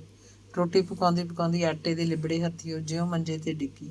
ਫਿਰ ਮੰਜਾ ਹੀ ਉਹਦਾ ਨਸੀਬ ਹੋ ਗਿਆ। ਮੁੜ ਕੇ ਆਟਾ ਗੁੰਨਣਾ, ਤਵੇ 'ਤੇ ਰੋਟੀ ਪਾਉਣਾ ਜਿਵੇਂ ਉਹਦੇ ਹਿੱਸੇ 'ਚੋਂ ਮੁੱਕ ਹੀ ਗਿਆ ਹੋਵੇ। ਮੈਂ ਸਕੂਲ ਨਹੀਂ ਗਿਆ। ਭੱਜ ਕੇ ਪੁਰਸ਼ੋਤਮ ਨੂੰ ਲਿਆਂਦਾ। ਉਹਨੇ ਉਹਦੀ ਦੰਦਲ ਤਾਂ ਭੰਨਤੀ, ਦਵਾਈ ਪਿਆ ਕੇ ਟੀਕਾ ਵੀ ਲਾਤਾ, ਪਰ ਪਰੇ ਲਿਜਾ ਕੇ ਮੈਨੂੰ ਕਹਿੰਦਾ ਅਣਖੀ ਜੀ ਆਪਾਂ ਇਹਨੂੰ ਚੈੱਕ ਕਰਵਾ ਲਈਏ, ਕਿੰਨੇ ਸਾਲ ਹੋ ਗਏ, ਇਹ ਬਿਮਾਰੀ ਹਟਦੀ ਨਹੀਂ ਲੱਗਦੀ। ਖਬਰੇ ਕੀ ਬਿਮਾਰੀ ਹੈ, ਚੈੱਕ ਕਰਵਾ ਕੇ ਫਿਰ ਉਹ ਇਲਾਜ ਸ਼ੁਰੂ ਕਰ ਲਾਂਗੇ। ਕਿੱਥੇ ਚੱਲੀਏ ਮੈਂ ਪੁੱਛਿਆ। ਉਹ ਕਹਿੰਦਾ ਲੁਧਿਆਣੇ ਲੈ ਚੱਲਦੇ ਹਾਂ, ਉੱਥੇ ਦਯਾਨੰਦ ਹਸਪਤਾਲ ਚੱਲਾਂਗੇ, ਪੂਰਾ ਚੈੱਕ ਕਰਾਵਾਂਗੇ। ਪਰ ਇਹ ਕਿਵੇਂ ਜਾਊਗੀ? ਇਹ ਤਾਂ 2 ਕਦਮ ਨਹੀਂ ਤੁਰ ਸਕਦੀ ਹੁਣ। ਬੱਸਾਂ 'ਚ ਹੋਰ ਔਖੀ ਹੋ ਜਾਊ। ਬਰਨਾਲੇ ਜਾਓ, ਟੈਕਸੀ ਲਿਆਓ, ਜਦੋਂ ਜਾਣਾ ਹੀ ਹੈ ਖਰਚ ਕਰਨੀ ਨਾ ਦੇਖੋ। ਮਾਸਟਰ ਜੀ ਘਬਰਾਉਣ ਦੀ ਲੋੜ ਨਹੀਂ, ਮੈਂ ਨਾਲ ਚੱਲੂੰਗਾ। ਮੈਂ ਦਿਲ ਕਰੜਾ ਕੀਤਾ, ਪਰ ਮੇਰੇ ਪੈਰ ਥਿੜਕ ਰਹੇ ਸੀ। ਰੱਬਾ, ਇਹ ਦਿਨ ਵੀ ਆਉਣਾ ਸੀ।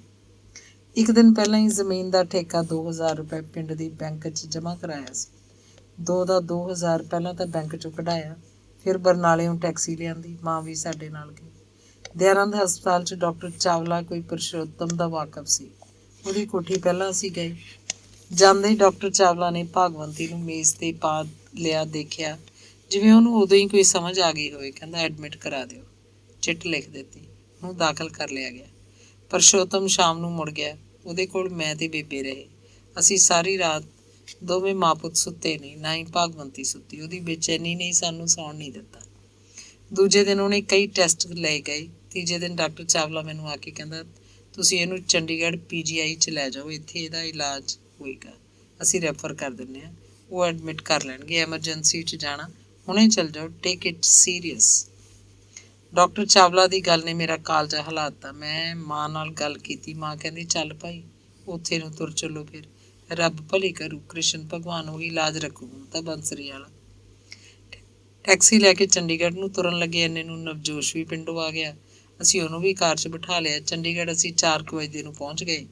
ਟੈਕਸੀ 'ਚ ਉਤਰ ਕੇ ਅਸੀਂ ਉਹਨੂੰ ਐਮਰਜੈਂਸੀ ਵਾਰਡ ਦੀ ਟਰਾਲੀ 'ਤੇ ਪਾ ਲਿਆ। ਟਰਾਲੀ ਵਾਲਾ ਹੌਲੀ ਹੌਲੀ ਉਹਨੂੰ ਐਮਰਜੈਂਸੀ ਦੇ ਵੇਟਿੰਗ ਰੂਮ 'ਚ ਲੈ ਗਿਆ। ਉੱਥੇ ਜਾ ਕੇ ਇੱਕ ਲੰਮੇ ਮੇਜ਼ 'ਤੇ ਉਹਨੂੰ ਲਟਾ ਦਿੱਤਾ ਗਿਆ। ਡਾਕਟਰ ਆਇਆ। ਉਹਨੂੰ ਮੈਂ ਦਯਾਨੰਦ ਹਸਪਤਾਲ ਵਾਲਿਆਂ ਦੇ ਕਾਗਜ਼ ਦਿਖਾਏ। ਉਸ ਸਮੇਂ ਕੁਦਰਤੀ ਭਾਗਵੰਤੀ ਕੁਝ ਠੀਕ ਹਾਲਤ ਸੀ। ਡਾਕਟਰ ਦੇ ਬੁਲਾਉਣ ਉੱਤੇ ਸਭ ਕੁਝ ਸੁਰਤ ਨਾਲ ਦੱਸ ਰਹੀ ਸੀ। ਆਪੇ ਉੱਠ ਬੈਠ ਸਕਦੀ ਸੀ। ਡਾਕਟਰ ਨੇ ਅੱਖਾਂ ਦੇਖੀਆਂ, ਜੀਭ ਦੇਖੀ, ਬਲੱਡ ਪ੍ਰੈਸ਼ਰ ਵੀ। ਉਹ ਕਹਿੰਦਾ ਐਮਰਜੈਂਸੀ ਵਾਲਾ ਕੇਸ ਨਹੀਂ, ਪਰਸੋਂ OPD 'ਤੇ ਆਓ, ਕੱਲ੍ਹ ਐਤਵਾਰ ਹੈ। ਮੈਂ ਗਿੜਗਿੜਾ ਕੇ ਆਖਿਆ ਤੁਸੀਂ ਇਹਨੂੰ ਦਾਖਲ ਕਰ ਲਓ ਡਾਕਟਰ ਸਾਹਿਬ, ਇਹ ਦੇਖੋ, ਲੁਧਿਆਣੇ ਵਾਲੇ ਡਾਕਟਰਾਂ ਨੇ ਇਹਨੂੰ ਐਮਰਜੈਂਸੀ 'ਚ ਦਾਖਲ ਕਰਨ ਵਾਸਤੇ ਹੀ ਭੇਜਿਆ। ਮੈਂ ਬਹੁਤ ਦੁਖੀ ਹਾਂ ਇਹਦੀ ਬਿਮਾਰੀ ਤੋਂ। ਮੈਂ ਇੱਕ ਸਕੂਲ ਟੀਚਰ ਹਾਂ, ਮੇਰੇ 4 ਬੱਚੇ ਨੇ, ਮੈਂ ਦੁਖੀ ਹਾਂ ਜੀ। ਜੇ ਇਹਨੂੰ ਕੁਝ ਹੋ ਗਿਆ ਤਾਂ? ਡਾਕਟਰ ਦਾ ਰੁੱਖਾ ਜਵਾਬ, ਇਸ ਸੰਸਾਰ 'ਚ ਹਰ ਕੋਈ ਦੁਖੀ ਹੈ, ਕੋਈ ਥੋੜ੍ਹਾ ਦੁਖੀ, ਕੋਈ ਬਹੁਤਾ ਦੁਖੀ। ਪਰਸੋਂ OPD। ਇੰਨਾ ਕਹਿ ਕੇ ਡਾਕਟਰ ਤਾਂ ਚਲਿਆ ਗਿਆ, ਪਰ ਮੈਂ ਬੇਬਸ ਖੜਾ ਸੋਚਣ ਲੱਗਿਆ ਹੁਣ ਕੀ ਕੀਤਾ ਜਾਏ। ਇੱਕ ਕੋਸ਼ਿਸ਼ ਮੈਂ ਹੋਰ ਕੀਤੀ, ਸਿੱਧਾ ਹੀ ਵਾਰਡ ਅੰਦਰ ਚਲਾ ਗਿਆ। ਸੋਚਿਆ ਸੀ ਕਿਸੇ ਵੱਡੇ ਡਾਕਟਰ ਨੂੰ ਮਿਲਦਾ, ਕੀ ਹੈ ਕੋਈ ਤਰਸ ਖਾ ਲਵੇ। ਮੈਨੂੰ ਭਵਤਰਿਆ ਹੋਇਆ ਦੇਖ ਕੇ ਇੱਕ ਸਿਸਟਰ ਮੇਰੇ ਕੋਲ ਆਈ ਤੇ ਹੌਲੀ ਦੇ ਕੇ ਪੁੱਛਣ ਲੱਗੀ, ਤੁਸੀਂ ਕਿਹਨੂੰ ਮਿਲਣਾ? ਮੈਂ ਕਿਹਾ ਵੱਡੇ ਡਾਕਟਰ ਨੂੰ, ਮੈਂ ਆਪਣੀ ਮਿਸਿਸ ਨੂੰ ਦਾਖਲ ਕਰਾਉਣਾ ਹੈ। ਉਹ ਗੱਲ ਮੇਰੇ ਮੂੰਹ ਸੀ, ਉਹ ਝਟ ਬੋਲੀ, ਪਲੀਜ਼ ਬਾਹਰ ਜਾਓ। ਸਿਸਟਰ ਦੇ ਸ਼ਬਦਾਂ 'ਚ ਜ਼ਾਲਮ ਮਿਠਾਸ ਸੀ। ਗੇਟ ਕੋਲ ਬੈਠੇ ਨੌਜਵਾਨ ਕਲਰਕ ਨੇ ਮੈਨੂੰ ਗੱਲ ਸਮਝਾਈ, ਭਾਈ ਸਾਹਿਬ ਕਿਉਂ ਇੱਥੇ ਤੁਹਾਡੀ ਕਿਸੇ ਨੇ ਬਾਤ ਨਹੀਂ ਪੁੱਛਣੀ। ਡੰਡਾ ਖੜਕਾਓ, ਕੋਈ ਸਿਫਾਰਿਸ਼ ਦਾ ਡੰਡਾ। ਹੁਣ ਕਿੱਧਰ ਜਾਵਾਂ? ਪਰ ਕੀ ਕੱਲ੍ਹ ਨੂੰ ਦਾਖਲ ਕਰ ਲੈਣਗੇ? ਕੱਲ੍ਹ ਐਤਵਾਰ ਹੈ, ਸਭ ਹੁੰਦਾ ਇੱਥੇ। ਕਲਰਕ ਦੀਆਂ ਅੱਖਾਂ ਦਾ ਸੰਕੇਤ ਸੀ। ਭਾਗਵੰਤੀ ਕੋਲ ਵਾਪਸ ਆਇਆ ਤਾਂ ਅਜੇ ਵੀ ਠੀਕ ਸੀ, ਜਿਵੇਂ ਚੰਗੀ ਭਲੀ ਹੋਵੇ। ਪੁੱਛਣ ਲੱਗੀ, ਕੀ ਕਹਿੰਦੇ ਨੇ ਜੀ? ਆਪਾਂ ਅੱਜ ਕਿਤੇ ਹੋਰ ਜਾ ਕੇ ਰਾਤ ਕੱਟਦੇ ਹਾਂ, ਕੱਲ੍ਹ ਨੂੰ ਕੁਝ ਕਰਾਂਗੇ। ਮੇਰੀ ਗੱਲ ਬੇਬੇ ਤੇ ਨਵਜੋਸ਼ ਨੇ ਵੀ ਸੁਣੀ। ਅਸੀਂ ਉਹਨੂੰ ਵਾਪਸ ਇੱਕ ਟਰਾਲੀ 'ਤੇ ਪਵਾਇਆ ਤੇ ਐਮਰਜੈਂਸੀ ਦੇ ਬਾਹਰਲੇ ਗੇਟ ਤੱਕ ਲੈ ਆਏ। ਫਿਰ ਇੱਕ ਕਾਰ ਗੈਰੇਜ 'ਚ ਬਿਸਤਰਾ ਵਿਛਾ ਕੇ ਉਹਨੂੰ ਪਾਪ ਨਾਲ ਲੱਗਦੀ ਸਰਾਂ 'ਚ ਕਮਰਾ ਪੁੱਛਿਆ। ਸਭ ਭਰੇ ਸੀ। ਇੱਕ ਸਰਾਂ ਪਰੇ ਸੀ, ਉੱਥੇ ਵੀ ਕੋਈ ਕਮਰਾ ਨਾ ਮਿਲਿਆ। ਸੋਚਿਆ ਗੈਰੇਜ 'ਚ ਹੀ ਰਾਤ ਕੱਟ ਲੈਂਦੇ ਹਾਂ, ਪਰ ਠੰਡ ਬੜੀ ਸੀ, ਸਰਦ ਪਹਾੜੀ ਹਵਾ ਚੱਲ ਰਹੀ ਸੀ। ਸ਼ਾਮ ਵੀ ਉਤਰ ਆਈ ਸੀ, ਇੱਥੇ ਤਾਂ ਪਾਲੇ ਮਰ ਜਾਵਾਂਗੇ। 4 ਜਣਿਆਂ ਜੋਗੇ ਇੰਨੇ ਕੱਪੜੇ ਵੀ ਕੋਲ ਨਹੀਂ ਸੀ। ਮੈਂ ਨਿਗਾਹ ਦੌੜਾਈ। ਇਸ ਸਮੇਂ ਚੰਡੀਗੜ੍ਹ 'ਚ ਕਿਹਦੇ ਘਰ ਜਾਇਆ ਜਾਵੇ? 4 ਸ਼ਹਿਰ ਦਾ ਮਾਮਲਾ। ਚੰਡੀਗੜ੍ਹ 'ਚ ਬਹੁਤ ਸਾਰੇ ਵਾਕਫ ਸਨ, ਸਾਹਿਤਕਾਰ ਲੋਕ। ਬੜਾ ਬੁਰਾ ਲੱਗਦਾ ਇੱਕਦਮ ਹੀ ਤੁਸੀਂ ਕਿਸੇ ਦੇ ਘਰ 4 ਜਣੇ ਜਾ ਧਮਕੋ, ਅਗੇ ਰਾਤ ਕੱਟਾਂਗੇ। ਫਿਰ ਚੰਡੀਗੜ੍ਹ ਜਿਹਾ ਸ਼ਹਿਰ ਸੋਚ ਕੇ ਅਖੀਰ ਮੇਰੀ ਨਜ਼ਰ ਪ੍ਰੇਮ ਸਿੰਘ ਦੇ ਚੁਬਾਰੇ 'ਤੇ ਜਾ ਟਿਕੀ। ਉਹਨਾਂ ਦਿਨਾਂ 'ਚ ਉਹ ਕਹਾਣੀਆਂ ਲਿਖਦਾ ਹੁੰਦਾ, ਇੱਕ ਸੰਗ੍ਰਹਿ ਵੀ ਛਪ ਚੁੱਕਿਆ ਸੀ। ਉੱਥੋਂ ਦੇ ਗੁਰੂ ਗੋਬਿੰਦ ਸਿੰਘ ਕਾਲਜ 'ਚ ਲੈਕਚਰਾਰ ਸੀ। ਉਹ ਇਕੱਲਾ ਰਹਿੰਦਾ ਸੀ। ਰੋਟੀ ਪਕਾਉਣ ਲਈ ਨੌਕਰ ਸੀ। ਪ੍ਰੇਮ ਸਿੰਘ ਮਾਨ ਦਾ ਚੁਬਾਰਾ ਲੇਖਕਾਂ ਦੀ ਸਰਾਂ ਹੀ ਸੀ ਬਸ। ਬਹੁਤ ਸਾਰੇ ਲੋਕ ਉੱਥੇ ਉਹਦੇ ਕੋਲ ਹੀ ਜਾ ਕੇ ਠਹਿਰਦੇ। ਮੈਂ ਵੀ 2-3 ਵਾਰ ਉਸ ਚੁਬਾਰੇ 'ਚ ਰਹਿ ਗਿਆ ਸੀ। ਟੈਂਪੂ ਲੈ ਕੇ ਅਸੀਂ ਉੱਥੇ ਪਹੁੰਚ ਗਏ। ਪਿੱਠ 'ਤੇ ਚੁੱਕ ਕੇ ਭਾਗਵੰਤੀ ਨੂੰ ਮੈਂ ਪੌੜੀਆਂ ਚੜ੍ਹਾਇਆ। ਫੂਲ ਚੰਦ ਮਾਨਵ ਦੇ ਘਰੋਂ 2 ਰਜਾਈਆਂ ਮੰਗ ਕੇ ਲਿਆਂਦੀਆਂ। ਜਿਵੇਂ ਕਿਵੇਂ ਕਰਕੇ ਰਾਤ ਕੱਟੀ। ਪੈਣ ਨੂੰ ਥਾਂ ਮਿਲ ਗਿਆ, ਖਾਣ ਨੂੰ ਰੋਟੀ। ਸਵੇਰੇ ਸਦਿਆਂ ਹੀ ਮੈਂ ਤੇ ਪ੍ਰੇਮ ਸਿੰਘ ਮਾਨ ਡਾਕਟਰ ਵਿਸ਼ਵਨਾਥ ਤਿਵਾੜੀ ਦੀ ਕੋਠੀ ਗਏ। ਮਹਿੰਦਰਾ ਕਾਲਜ ਪਟਿਆਲਾ ਵੇਲੇ ਦਾ ਉਹ ਮੇਰਾ ਵਾਕਫ ਸੀ। ਉਹ ਮੇਰੀ ਚੰਗੀ ਕਦਰ ਕਰਦਾ ਤੇ ਗਏ ਨੂੰ ਪਿਆਰ ਨਾਲ ਮਿਲਦਾ ਸੀ। ਭਾਗਵੰਤੀ ਬਾਰੇ ਦੱਸਦਾ ਮੈਂ ਰੋ ਪਿਆ। ਆਖਿਆ ਬਸ ਉਹਨੂੰ ਦਾਖਲ ਕਰਵਾ ਦੇ ਯਾਰ, ਐਮਰਜੈਂਸੀ ਵਾਰਡ 'ਚ ਤੂੰ ਕਰਵਾ ਸਕਦਾ ਹੈ। ਤਿਵਾੜੀ ਦੀ ਮਿਸਿਸ ਅੰਮ੍ਰਿਤ ਕੌਰ PGI 'ਚ ਡੈਂਟਲ ਸਰਜਨ ਸੀ। ਇਸ ਕਰਕੇ ਵਿਸ਼ਵਨਾਥ ਤਿਵਾੜੀ ਨੂੰ PGI ਦੇ ਸਾਰੇ ਡਾਕਟਰ ਜਾਣਦੇ ਸੀ। ਉਹਨੇ ਪਹਿਲਾਂ ਫੋਨ ਕੀਤਾ, ਫਿਰ ਖੁਦ ਉੱਠ ਕੇ ਡਾਕਟਰ ਗੁਲਾਟੀ ਦੀ ਕੋਠੀ ਗਿਆ। ਮੈਂ ਤੇ ਪ੍ਰੇਮ ਸਿੰਘ ਵੀ ਨਾਲ ਸੀ। ਤਿਵਾੜੀ ਦੇ ਕਹਿਣ ਕਰਕੇ ਡਾਕਟਰ ਗੁਲਾਟੀ ਨੇ ਮੈਨੂੰ ਚਿੱਠ ਲਿਖ ਦਿੱਤੀ ਕਿ ਮਰੀਜ਼ ਨੂੰ ਐਮਰਜੈਂਸੀ ਵਾਰਡ 'ਚ ਦਾਖਲ ਕਰ ਲਿਆ ਜਾਏ। ਡਾਕਟਰ ਗੁਲਾਟੀ ਨਿਊਰੋਲੋਜੀ ਡਿਪਾਰਟਮੈਂਟ ਦਾ ਹੈੱਡ ਸੀ। ਐਮਰਜੈਂਸੀ ਵਾਰਡ 'ਚ ਭਾਗਵੰਤੀ ਨੂੰ ਦਾਖਲ ਤਾਂ ਕਰ ਲਿਆ ਗਿਆ, ਪਰ ਉੱਥੇ ਐਮਰਜੈਂਸੀ ਵਾਲੀ ਕੋਈ ਗੱਲ ਨਹੀਂ ਦਿਸਦੀ ਸੀ। 2 ਰਾਤਾਂ ਤਾਂ ਉਹਨੂੰ ਵੇਟਿੰਗ ਰੂਮ ਦੇ ਇੱਕ ਹਿੱਸੇ 'ਚ ਹੀ ਰੱਖਿਆ ਗਿਆ। ਕੋਈ ਚੈਕਿੰਗ ਤੇ ਦਵਾਈ ਬੂਟੀ ਨਹੀਂ। ਉਹਦੇ ਵਾਂਗ ਉੱਥੇ ਹੋਰ ਵੀ ਬੈੱਡ ਸੀ। ਤੀਜੇ ਦਿਨ ਉਹਨੂੰ ਅੰਦਰ ਵਾਰਡ 'ਚ ਲੈ ਗਏ। ਉੱਥੇ ਉਹਦਾ ਬਲੱਡ ਪ੍ਰੈਸ਼ਰ, ਟੈਂਪਰੇਚਰ ਨੋਟ ਕਰ ਲਿਆ ਜਾਂਦਾ। ਸਵੇਰੇ, ਦੁਪਹਿਰ, ਸ਼ਾਮ ਤੇ ਰਾਤ ਨੂੰ ਖਾਣ ਲਈ ਗੋਲੀਆਂ ਦੇ ਦਿੱਤੀਆਂ ਜਾਂਦੀਆਂ। 3 ਦਿਨ ਉੱਥੇ ਰਹੀ ਉਹ। ਫਿਰ ਉਹਨੂੰ ਉੱਤੇ ਨਿਊਰੋਲੋਜੀ ਡਿਪਾਰਟਮੈਂਟ 'ਚ ਲੈ ਗਏ। ਪੌੜੀਆਂ ਚੜ੍ਹ ਨਹੀਂ ਸਕਦੀ ਸੀ। ਟਰਾਲੀ 'ਤੇ ਪਾ ਕੇ ਲਿਫਟ ਰਾਹੀਂ ਉਹਨੂੰ ਲਿਜਾਇਆ ਗਿਆ। ਡਿਪਾਰਟਮੈਂਟ 'ਚ ਅਜੀਬ ਕਿਸਮ ਦੇ ਮਰੀਜ਼ ਸੀ। ਉਹਨਾਂ ਦੀ ਹਾਲਤ ਨੂੰ ਦੇਖ ਦਿਲ ਘਟਦਾ। ਕਿਸੇ ਮਰੀਜ਼ ਨੂੰ ਦੇਖ ਕੇ ਦਿਲ 'ਚ ਗੱਲ ਆਉਂਦੀ, ਕਾਹਨੂੰ ਲਿਆਉਣਾ ਸੀ ਇਹਨੂੰ ਇੱਥੇ? ਇਸ ਤਰ੍ਹਾਂ ਨਾਲੋਂ ਤਾਂ ਘਰੇ ਹੀ ਮਰਦਾ। ਕਿਸੇ ਮਰੀਜ਼ ਦੀ ਮੌਤ ਹੋ ਜਾਂਦੀ ਤਾਂ ਉਹਦੇ 'ਤੇ ਚਿੱਟੀ ਚਾਦਰ ਪਾ ਕੇ ਟਰਾਲੀ ਲਿਫਟ ਰਾਹੀਂ ਥੱਲੇ ਉਤਾਰ ਦਿੱਤੀ ਜਾਂਦੀ ਤੇ ਉੱਥੋਂ ਉਹਦੇ ਵਾਰਸ ਉਹਦੀ ਲਾਸ਼ ਨੂੰ ਲੈ ਜਾਂਦੇ। ਡਿਪਾਰਟਮੈਂਟ 'ਚ ਉਹਦੀ ਮੌਤ ਦਾ ਸਨਾਟਾ ਮੂੰਹ ਫੈਲਣ ਲੱਗਦਾ। ਕਮਰਿਆਂ 'ਚ ਅਜੀਬ ਕਿਸਮ ਦੀ ਬਦਬੂ ਸਿਮਟ ਕੇ ਬੈਠੀ ਹੋਈ ਸੀ। ਸਪਿਰਿਟ, ਸਲਫਰ, ਫਿਨਾਇਲ ਦੀ ਰਲੀ ਮਿਲੀ ਬੋ। ਪਰ ਇਸ ਬੋ ਨਾਲੋਂ ਤੇਜ਼ ਸੀ ਮਰੀਜ਼ਾਂ ਦੇ ਬੇਵੱਸ ਸਾਹਾਂ ਦੀ ਬੋ, ਜਿਹਦਾ ਆਪਣਾ ਹੀ ਅਹਿਸਾਸ ਸੀ ਮਰੀਜ਼ਾਂ ਦੇ ਵਾਰਸਾਂ ਨੂੰ। ਡਿਪਾਰਟਮੈਂਟ ਦੀਆਂ 10-12 ਨਰਸ ਕੁੜੀਆਂ ਦੇ ਚੁੱਲਰ ਵਿੱਚੋਂ ਵੀ ਮੈਨੂੰ ਤਾਂ ਬੋ ਹੀ ਮਾਰਦੀ। ਕਿਸੇ ਦਾ ਕੋਈ ਮਰਦਾ ਹੋਵੇ, ਕੋਈ ਜਿਉਂਦਾ ਹੋਵੇ, ਉਹਨਾਂ ਦਾ ਹਾਸਾ ਮਖੌਲ ਹਮੇਸ਼ਾ ਚੱਲਦਾ ਰਹਿੰਦਾ। ਜੂਨੀਅਰ ਡਾਕਟਰਾਂ ਦਾ ਚੁੱਪ ਰਹਿਣਾ ਵੀ ਅੱਖਰ ਦਾ ਏ। ਕਿਸੇ ਵਾਰਸ ਨੂੰ ਉਹ ਕੋਈ ਸਹੀ ਗੱਲ ਨਾ ਦੱਸਦੇ, ਬਸ ਚੁੱਪਚਾਪ ਆਪਣਾ ਹੀ ਤਾਣਾ ਬਾਣਾ ਜਿਹਾ ਬਣੀ ਜਾਂਦੇ। ਅਚਾਨਕ ਹੀ ਕਿਸੇ ਮਰੀਜ਼ ਦਾ ਬੈੱਡ ਕਿਸੇ ਹੋਰ ਕਮਰੇ 'ਚ ਬਦਲ ਦਿੱਤਾ ਜਾਂਦਾ। ਅਚਾਨਕ ਹੀ ਪਤਾ ਲੱਗਦਾ ਐਕਸਰੇ ਲਿਆ ਜਾਏਗਾ। ਕਮਰੇ ਦੇ ਦਰਵਾਜ਼ੇ ਅੱਗੇ ਟਰਾਲੀ ਆ ਖੜੀ ਹੁੰਦੀ। ਅਚਾਨਕ ਨਾਈ ਕਮਰੇ 'ਚ ਆ ਖੜਦਾ। ਨਰਸ ਕੁੜੀ ਦੱਸਦੀ, ਸਿਰ ਦਾ ਆਪਰੇਸ਼ਨ ਹੋਏਗਾ, ਸ਼ੇਵ ਕਰਵਾ ਲਓ। ਅਜੀਬ ਮਾਹੌਲ ਸੀ, ਅਜੀਬ ਵਤੀਰਾ ਤੇ ਅਜੀਬ ਦਿਨ ਸਨ। ਮੈਨੂੰ ਕੋਈ ਹੋਸ਼ ਨਹੀਂ ਸੀ ਕਿ ਸੂਰਜ ਹਸਪਤਾਲ ਦੇ ਕਿਹੜੇ ਪਾਸਿਓਂ ਕਦੋਂ ਚੜ੍ਹਦਾ ਹੈ, ਕਿਹੜੇ ਪਾਸੇ ਕਦੋਂ ਛਿਪ ਜਾਂਦਾ ਹੈ। ਪਹਿਲਾਂ ਉਹਦੀਆਂ ਪਿੰਜੜੀਆਂ 'ਚ ਸਖਤ ਦਰਦ ਉੱਠਦਾ, ਉਹ ਚੀਕਾਂ ਮਾਰਨ ਲੱਗਦੀ। ਅਸੀਂ ਉਹਦੀਆਂ ਲੱਤਾਂ ਘੁੱਟਦੇ, ਦਰਦ ਰੀੜ੍ਹ ਦੀ ਹੱਡੀ 'ਚ ਚਲਿਆ ਜਾਂਦਾ। ਉਹਦੀ ਕਮਰ ਤੇ ਉਹਦੇ ਮੋਢੇ ਅਸੀਂ ਘੁੱਟਣ ਲੱਗਦੇ ਤੇ ਫਿਰ ਉਹ ਬੇਹੋਸ਼ ਹੋ ਜਾਂਦੀ। ਕੁਝ ਚਿਰ ਬਾਅਦ ਉਹਦੇ ਸਾਰੇ ਸਰੀਰ ਨੂੰ ਮੁੜਕਾ ਆਉਂਦਾ। ਪੂਰਾ ਮੁੜਕਾ ਆ ਜਾਣ ਬਾਅਦ ਉਹਨੂੰ ਹੋਸ਼ ਵੀ ਆ ਜਾਂਦੀ। ਫਿਰ ਸਰੀਰ ਠੰਡਾ ਬਰਫ਼ ਬਣ ਜਾਂਦਾ। ਉਹ ਚੰਗੀ ਭਲੀ ਗੱਲਾਂ ਕਰਨ ਲੱਗ ਪੈਂਦੀ, ਪਾਣੀ ਮੰਗਦੀ, ਜਿਵੇਂ ਉਹਨੂੰ ਕੋਈ ਵੀ ਬਿਮਾਰੀ ਨਾ ਹੋਵੇ। ਇੰਝ ਉਹਨੂੰ ਹੁੰਦਾ ਹੀ ਰਹਿੰਦਾ।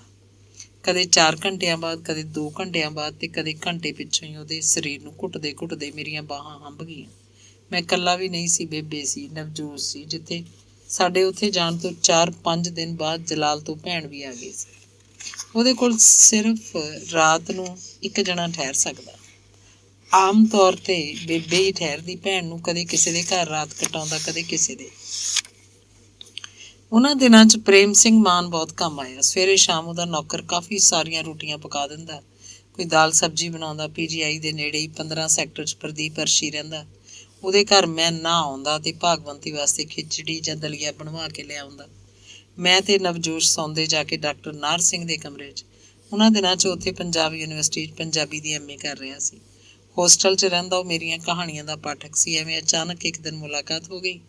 ਮੇਰੀ ਸਾਰੀ ਗੱਲ ਸੁਣ ਕੇ ਉਹਨੇ ਆਪਣੇ ਕਮਰੇ ਦੀ ਚਾਬੀ ਮੈਨੂੰ ਫੜਾ ਦਿੱਤੀ। ਰਾਤ ਨੂੰ ਕਿਸੇ ਵੀ ਵੇਲੇ ਅਸੀਂ ਉੱਥੇ ਜਾ ਕੇ ਸੌਂ ਸਕਦੇ ਸੀ। ਦੂਜੇ ਚੌਥੇ ਦਿਨ ਫੂਲਚੰਦ ਮਾਨਵ ਮੇਰਾ ਪਤਾ ਲੈਣ ਆਉਂਦਾ। ਹਰ ਰੋਜ਼ ਸ਼ਾਮ ਨੂੰ ਜੋ ਪਤਾ ਲੈ ਕੇ ਜਾਂਦਾ ਉਹ ਸੀ ਇੱਕ ਮਲੂਕ ਜਿਹਾ ਮੁੰਡਾ, ਸੁਰਿੰਦਰ ਮਨਨ। ਮੇਰੇ ਲੇਖਕ ਹੋਣ ਨਾਤੇ ਹੀ ਉਹਨੂੰ ਮੇਰੇ ਨਾਲ ਲਗਾ ਸੀ ਬਸ। ਬਾਅਦ 'ਚ ਇਹ ਲੜਕਾ ਹਿੰਦੀ ਕਹਾਣੀਆਂ ਲਿਖਣ ਲੱਗਿਆ ਤੇ ਚੰਗਾ ਨਾਂ ਬਣਾ ਗਿਆ। ਉਹਨਾਂ ਦਿਨਾਂ 'ਚ PGI ਦੇ ਦਫ਼ਤਰ 'ਚ ਕਲਰਕ ਸੀ। ਮੈਨੂੰ ਉਹਦਾ ਬਹੁਤ ਸਹਾਰਾ ਰਿਹਾ। ਭਾਗਵੰਤੀ ਨਾਲ ਜੋ ਬੀਤ ਰਿਹਾ ਸੀ ਉਹ ਤਾਂ ਸੀ। ਮੇਰਾ ਤੇ ਬੇਬੇ ਦਾ ਵੀ ਬੁਰਾ ਹਾਲ ਹੋ ਗਿਆ।